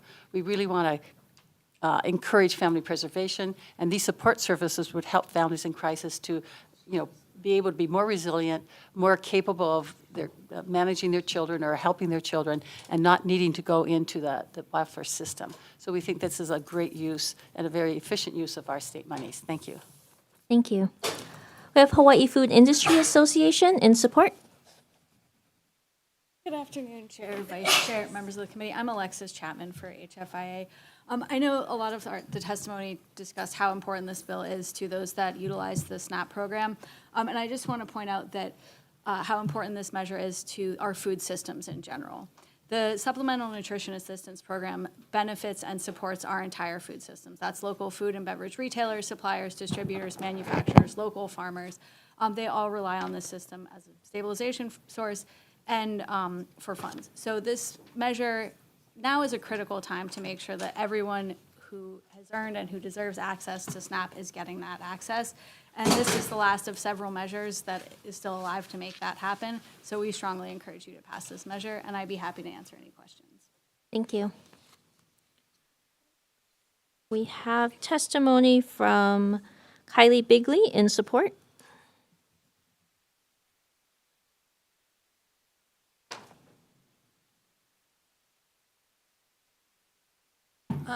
Good afternoon, Chair, Vice Chair, and members of the committee. My name is Kaylee Bigley. I am a social worker here on Oahu, and I often work with the unsheltered population here on this island.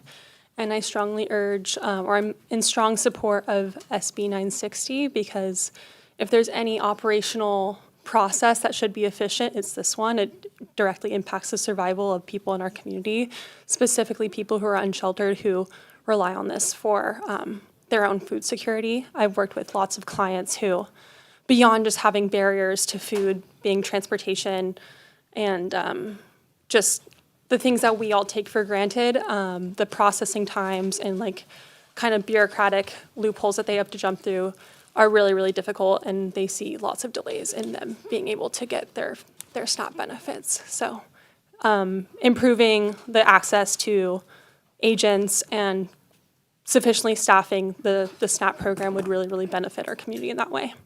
Thank you. Thank you. And apologies, Hawaii Public Health Institute in support.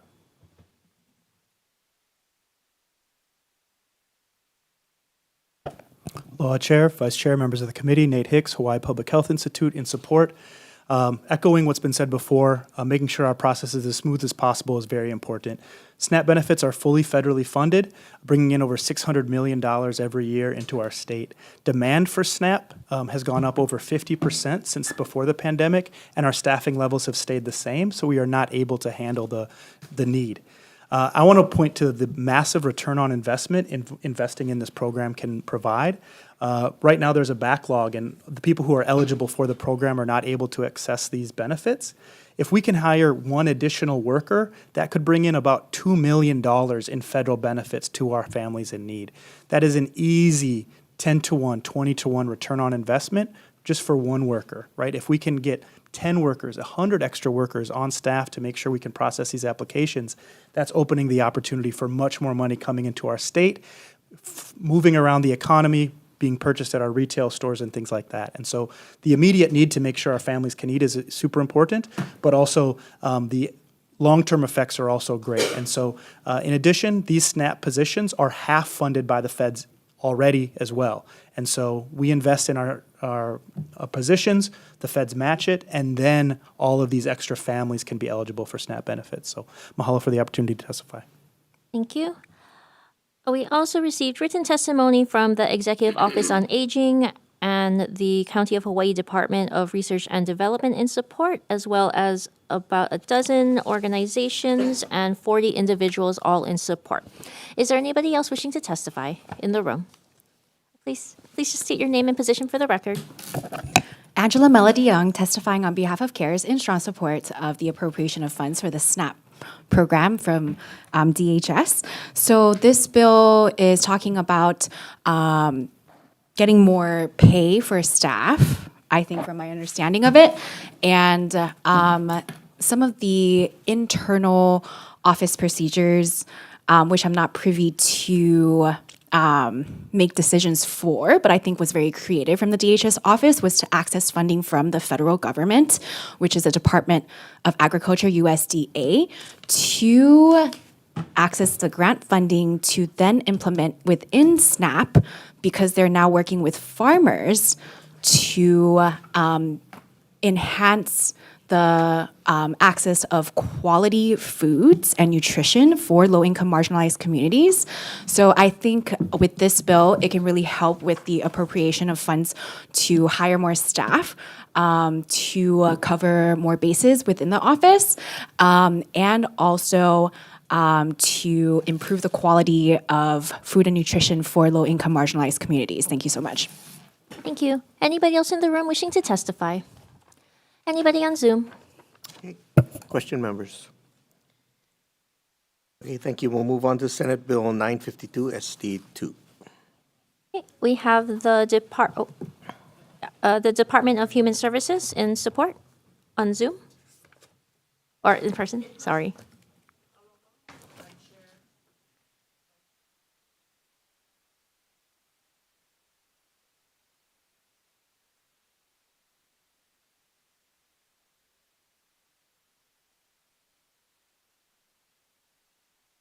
Thank you. We have the Department of Health in support on Zoom. Good afternoon, Chair, Vice Chair, and members of the committee. Thank you very much for hearing this bill. DOH will stand on our written testimony in support, and I will be available to answer any questions about the possible delivery of a trauma-informed mental health services as recommended in this bill. We strongly recommend the passage of this bill as it is the last remaining bill in support of the Malama Ohana Work Group recommendations. I'll be available, as I mentioned, for questions if you have any. Thank you. Thank you. We have the Office of Wellness and Resilience in support.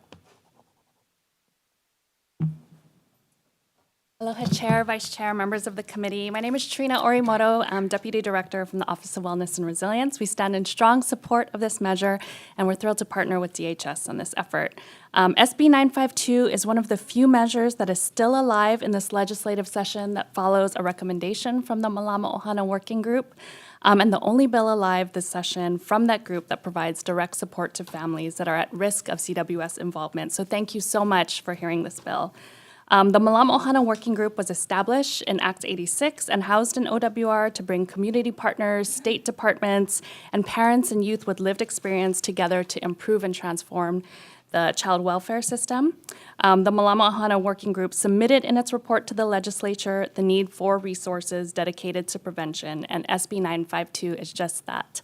We're available for questions, and thank you again. Thank you. Catholic Charities Hawaii in support. Thank you. We have testimony from Sarah Riggs in support.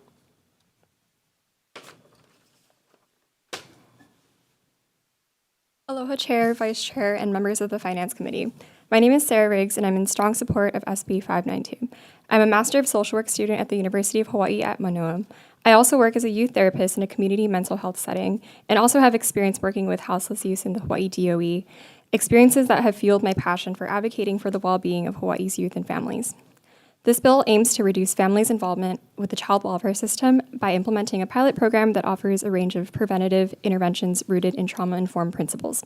Notably includes a peer mentorship component where those with lived experience in the child welfare system can assist families. This is crucial not only for helping families build trust, but also allowing them to navigate various supports and resources more effectively. The bill also acknowledges the importance of fulfilling essential human needs, such as food, clothing, housing, and childcare. This can, in turn, stabilize families and allow them to focus on strengthening their relationships with their children, therefore minimizing the need for child welfare intervention. Passing SB 952 is a crucial step forward towards creating a comprehensive, trauma-informed approach to child welfare services, one that is centered on building the resilience of children, families, and communities rather than relying solely on protective interventions. The pilot program will yield valuable insight into how to reform the system in a way that prioritizes holistic healing, stabilization, and the long-term well-being of families and vulnerable youth. Mahalo nui for the opportunity to testify. Thank you. Okay, we've also received written testimony in support from 8 other organizations, 5 individuals. Anybody else in the room wishing to testify? Anybody on Zoom? Okay, questions, members? All right, thank you. We're going to move on to the next bill, Senate Bill 304 SD1 HD1. Okay, we have the judiciary in support.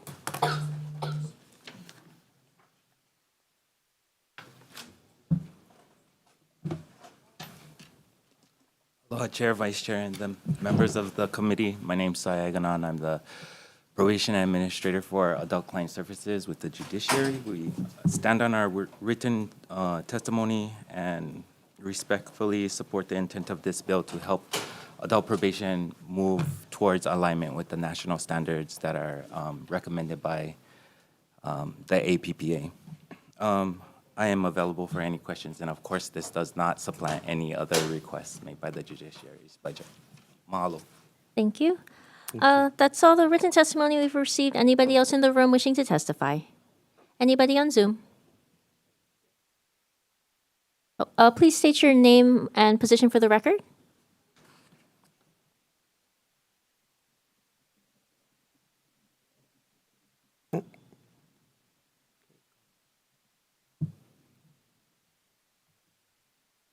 Oh, okay. Anybody else on Zoom? Nobody on Zoom?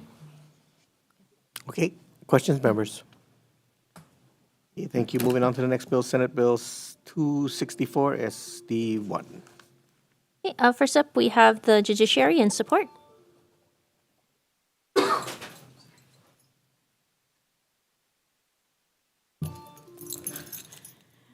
afternoon, Chair, Vice Chair, members of the committee. My name is Jennifer Owong, and I'm the staff attorney for the criminal divisions of the First Circuit Court here on Oahu. I apologize for the lateness of our testimony, and I hope that you all have had an opportunity to review it. This is one of our judiciary bills, so we appreciate the Senate or the committee hearing it, and we stand in strong support. For the most part, I am going to stand on our written testimony. It gives pretty clear examples of what we're dealing with. This bill will increase the rate paid by the judiciary to $2,000 and make clear that by statutory amendment that the fee is going to be paid by the judiciary and shall include the examination, the written report, and any testimony that may be required. Over the last 15 years, the amount of doctors that we've had to conduct these examinations has greatly decreased. Meanwhile, we have more than doubled the amount of 3-panel examinations that we have had to order in felony cases statewide. So unless more doctors are enlisted to conduct these examinations, the courts will be unable to meet our obligations under the Hawaii Revised Statute as well as the state and federal constitutions. I will be available for any questions. Thank you. We have the Hawaii Psychological Association in support on Zoom.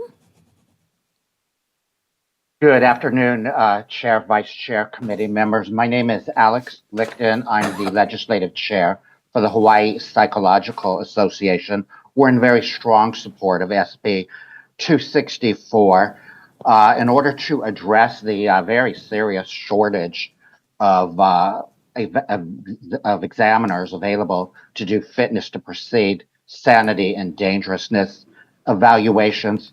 On Oahu right now, there's about 6 examiners available to do about 900 exams per year. And most of these examiners are in their 60s and 70s and are about to retire. This is resulting in delayed examinations, which should normally take about 6 weeks, are taking 14 weeks, even as long as 24 weeks, thus exacerbating the overcrowding in the jails and the state hospital. The fee has not been increased in 18 years. It is less than what psychologists in Hawaii make for doing assessments of child custody, workers' compensation, and also for civil tort litigation. It is also, the fee is substantially below the national average. On the mainland, forensic psychologists typically make more money than traditional psychologists who do psychotherapy. However, in Hawaii, psychologists doing psychotherapy make more than twice what the forensic examiners are making for doing the 3-panel examinations. So this legislation, badly needed, long overdue. I urge you to pass SB 264, and thank you very much for the opportunity to testify. Thank you. We also received testimony and support from the Office of the Public Defender, the Department of Health, Councilmember Bilasan of the Kauai County Council, and the Hawaii Disability Rights Center. Everybody in support. Anybody else in the room wishing to testify? Anybody on Zoom? Okay, questions, members? Okay, thank you. Moving on to the next bill, Senate Bill 428. Okay, nobody signed in, but we did receive testimony with comments from the Department of Budget and Finance and testimony in support from the Office of the Public Defender. Is there anybody in the room who would like to testify? Anybody on Zoom? Okay, thank you. No one to question. Moving on to Senate Bill 1316, SD1 HD1. First, we have the Department of the Attorney General in support. Thank you. Good afternoon, Chair, Vice Chair, members of the committee, Deputy Attorney General Mark Tom for the department. Department is in strong support of Senate Bill 1316 HD1 SD1 HD1. Department does not oppose the amendments that would basically limit the proof of compliance hearings in this bill to district court and when it involves only restitution. Just two amendments for clarity and consistency in our testimony. Deleting the lines for a defendant in district court, which is on page 3, line 14 to 15. Currently, 706-644 subsection 1 of the Hawaii Revised Statutes already only applies to defendants in district court. So that's just unnecessary language that might be confusing. Page 5, line 3, changing fines or fees to fines and fees. The intent is to, when it only involves restitution, we want to avoid an interpretation that it's only fines or the fees that can be referred, and that it's both fines and the fees that are referred. We'll be here for any questions. Thank you. Thank you. We have the Office of the Public Defender in opposition. And on Zoom, we have Dennis Dunn in support. Good afternoon, Chair Yamashita, Vice Chair Takanuchi, and members of the Finance Committee. I'm the retired director of the Victim Witness COCO Services in the Prosecutor's Office, and I'm strongly supporting of this measure, in particular, the restoration of proof of compliance hearings for district court. In particular, I'm concerned that proof of compliance hearings are required to ensure that individuals who have been convicted are paying their restitution. Restitution is the foundation for restoration of our crime victims. It's a critical part of holding offenders accountable. And the hearings that were struck down by the Hawaii Supreme Court in State versus Fay were the only way to be able to concretely measure whether or not individual defendants are keeping up with their restitution payments. So I strongly urge you to support this measure, and please restore the ability to make sure that victims of crime get the restitution to which they're entitled. Thank you. Thank you. We also received testimony with comments from the judiciary and testimony in support from the State of Hawaii Crime Victim Compensation Commission. Is there anybody else in the room wishing to testify? Anybody on Zoom? Okay, questions, members? Okay, thank you. We're going to move on to the next bill, Senate Bill 662 SD1 HD2. No written testimony or anyone signed up at this time. Is there anyone in the room wishing to testify? Anybody on Zoom? Okay, nobody to question. Move on to the next bill, Senate Bill 414 SD2 HD2. First, we have the Department of Human Services in support on Zoom.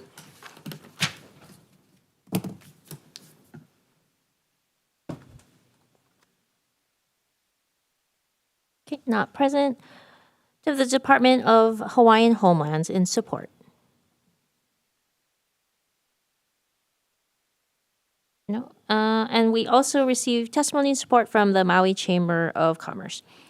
Is there anybody else in the room wishing to testify? Please state your name and position for the record. Angela Melody Young, testifying on behalf of CARES in strong support of the bill and the appropriation of funds.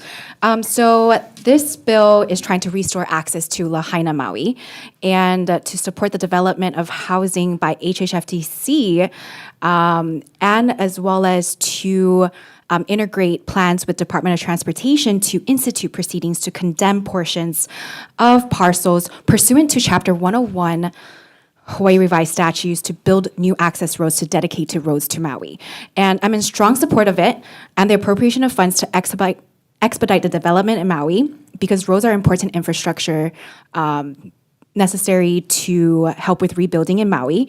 And yet, because of some of the things that were in discussion about Maui, how there were 1,500 permits pending, I think to be more inclusive and to expedite the process, this bill should actually consist of a work group to expedite housing development, the transfer of lands, acquisition of properties, and to collaborate and to keep in sync the people working together in a working group to get to common goals of public infrastructure and housing and development. So what the proposed amendment I have is that the bill should consider there is established within the Hawaii DOT office and Public Infrastructure and Housing Development Working Group to examine how to maximize state and counties' resources and include relevant nonprofits and stakeholders while utilizing housing industry expertise to enhance expedited development in Lahaina. Because this has to do with eminent domain. So eminent domain is a federally enacted mandate to activate the power of the government to take private property for public use while providing just compensation to the owner. So this is per the Fifth Amendment of the United States Constitution, which states that private property can't be taken for public use without just compensation or justification of blight, that the properties to be seized are blighted or has to be condemned. So within the discussion of the wildfire recovery and the results of Lahaina, Maui, it is justifiable that the properties are blighted to a reasonable person. And so this expertise of knowledge is within the real estate development industry, and hence the proposed amendment to include housing industry and development industry experts to provide comments to the work group. Yeah.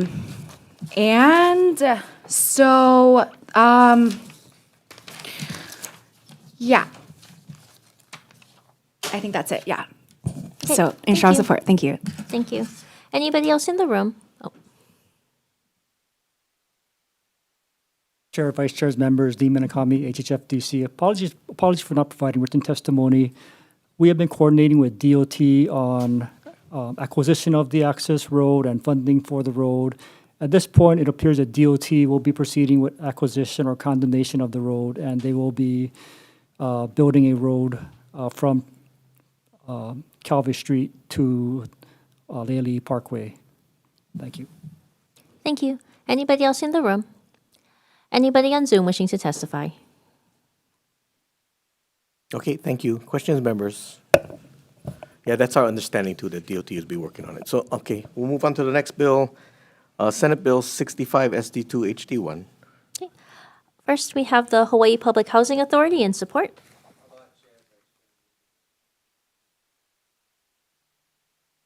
Thank you. Catholic Charities Hawaii in support. Aloha, Chair, Vice Chair, and members. I'm Betty Lou Larson with Catholic Charities Hawaii.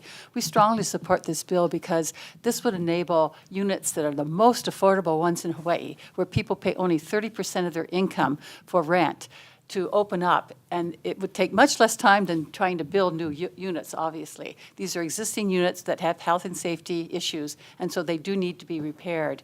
We really would appreciate the $10 million to fix up as many of these units as possible, because we have so many seniors facing homelessness. Of course, we have homeless people who could move into these units, as well as low-income families. So it's a real quick fix that would help so many people who are really on the edge. Thank you. Thank you. We have Kania Village Title Holding Corporation in support.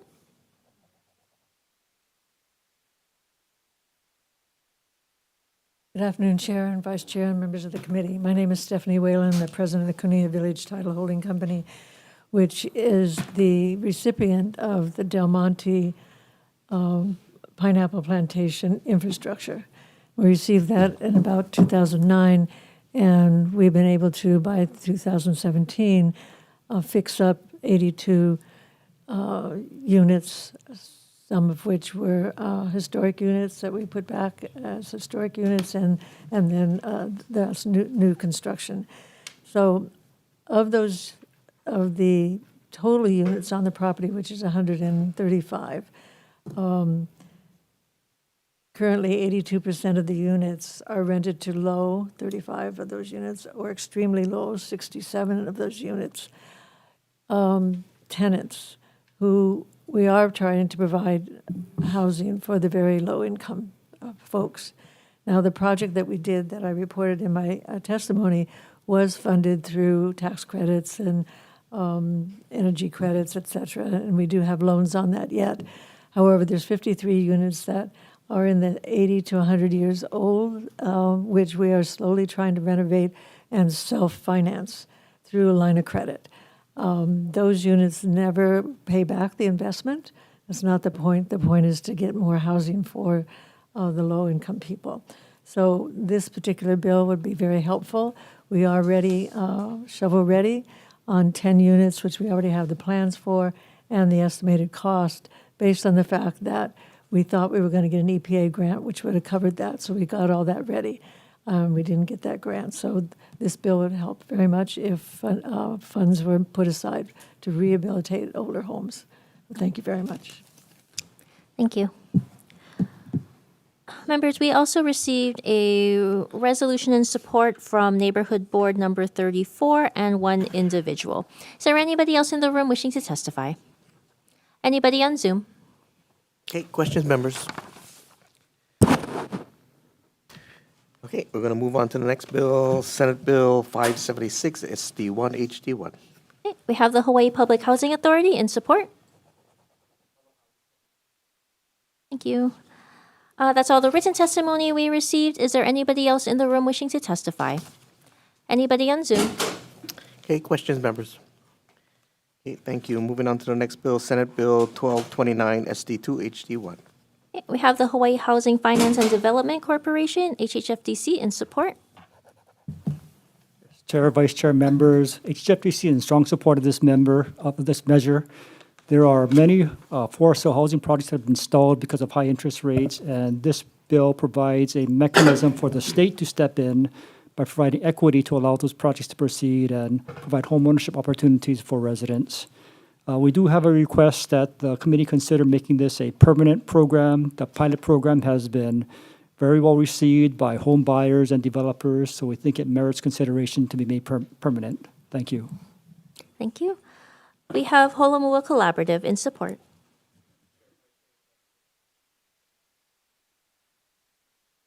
Thank you. That's all the members indicated they would be here. We also received testimony in support from Councilmember Alice Lee of the Maui County Council, CCH Department of Human Resources, Hawaii Community Foundation, Maui Chamber of Commerce, and the Hawaii Appleseed Center for Law and Economic Justice. Is there anybody else in the room wishing to testify? Anybody on Zoom? Okay, questions, members? Okay, moving on to the next bill, Senate Bill 572, SD1 HD1. Okay, HHFDC in support. Thank you. That's all the written testimony we've received. Anybody else in the room wishing to testify? Anybody on Zoom? Questions, members? Okay, thank you. Moving on to Senate Bill 26, SD2 HD2. First, HHFDC in support. Thank you. Hawaii Public Housing Authority in support. Thank you. Office of Planning and Sustainable Development in support. Thank you. That's everyone who indicated they were here. We also received testimony in support from HCDA, Mayor Alameda of Hawaii County, the County of Hawaii Office of Housing and Community Development and the Land Use in support, and the Land Use Research Foundation of Hawaii with comments. Is there anybody else in the room wishing to testify? Anybody on Zoom? Any questions, members? Okay, moving on to the next bill, Senate Bill 1002 SD2 HD2. Okay, HHFDC in support. Thank you. And we have NIOP Hawaii chapter in support.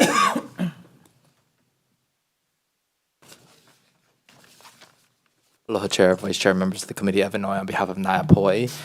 We stand in strong support of SB 1002, primarily is, of course, to help expedite the process and just provide another tool to the department to help these reviews go by faster. So with that in mind, we strongly support the measure and are available for any questions. Thank you, Chair. Thank you. We have Housing Hawaii's Future in support, or I don't know. Housing Hawaii's Future. I don't know how they're testifying. Is Perry Arsmith still here? Very low. Yeah, I don't know. Sorry. Also, okay, that's everyone who indicated that they would be here. Also, comments from DLNR State Historic Preservation Division, OHA, and HGA, testimony in opposition from Oahu Historic Preservation Commission, Ko'olau Foundation, and testimony in support from the Young Democrats of Hawaii, Grassroots Institute of Hawaii, and Maui Chamber of Commerce. Is there anybody else in the room wishing to testify? Anybody on Zoom? Okay, questions, members? Third-party review. Okay, moving on to the next bill, Senate Bill 826 SD1 HD1. We have the Department of Taxation with comments. Thank you. And Tax Foundation of Hawaii with comments on Zoom. Not present. That's all the written testimony we've received. Anybody else in the room wishing to testify? Anybody on Zoom? Okay, thank you. Questions, members? Okay, moving on to the last bill, Senate Bill 944 SD2 HD1. HHFDC in support. Thank you. Department of Taxation with comments. Thank you. We have Sugar Creek Capital in support on Zoom. Yes. Good afternoon, Chair, Vice Chair, and members of the committee. I am Tommy Lohman, the Director of Housing Policy for Sugar Creek Capital, here in support of SB 944 HD1. I did want to bring to attention one section that states the transfer shall notify the Department of Taxation of the transfer, sale, or assignment by the 20th day of the first month following the end of the taxable year for which the credit may be claimed. It will be extremely difficult, if not impossible, for most corporations or individuals to have the necessary tax documents prepared to comply with that requirement. I think the Tax Foundation of Hawaii's testimony may also point to this issue. And then also on a previous version of the bill, DOTAX submitted a testimony dated February 26, 2025 that stated in section 1 to just require at least 30 days before the transferee claims the tax credit. That would be a lot more doable just by the nature of the complexity of just preparing these documents. We agree with DOTAX's testimony for that version of the bill. The full write-up can be seen in my written testimony, and I will remain online to answer any questions. Thank you for your consideration of this matter. Thank you. We have NIOP Hawaii chapter in support. Thank you. And we have Tax Foundation of Hawaii with comments on Zoom. Not present. That's everyone who indicated that they would be present. We also have another 5 organizations, all in support. Is there anybody else in the room wishing to testify? Anybody on Zoom? Okay, questions, members?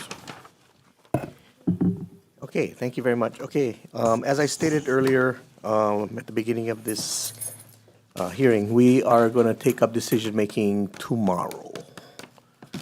We will post, or yeah, we'll post. Okay, thank you very much. We are adjourned. Thank you.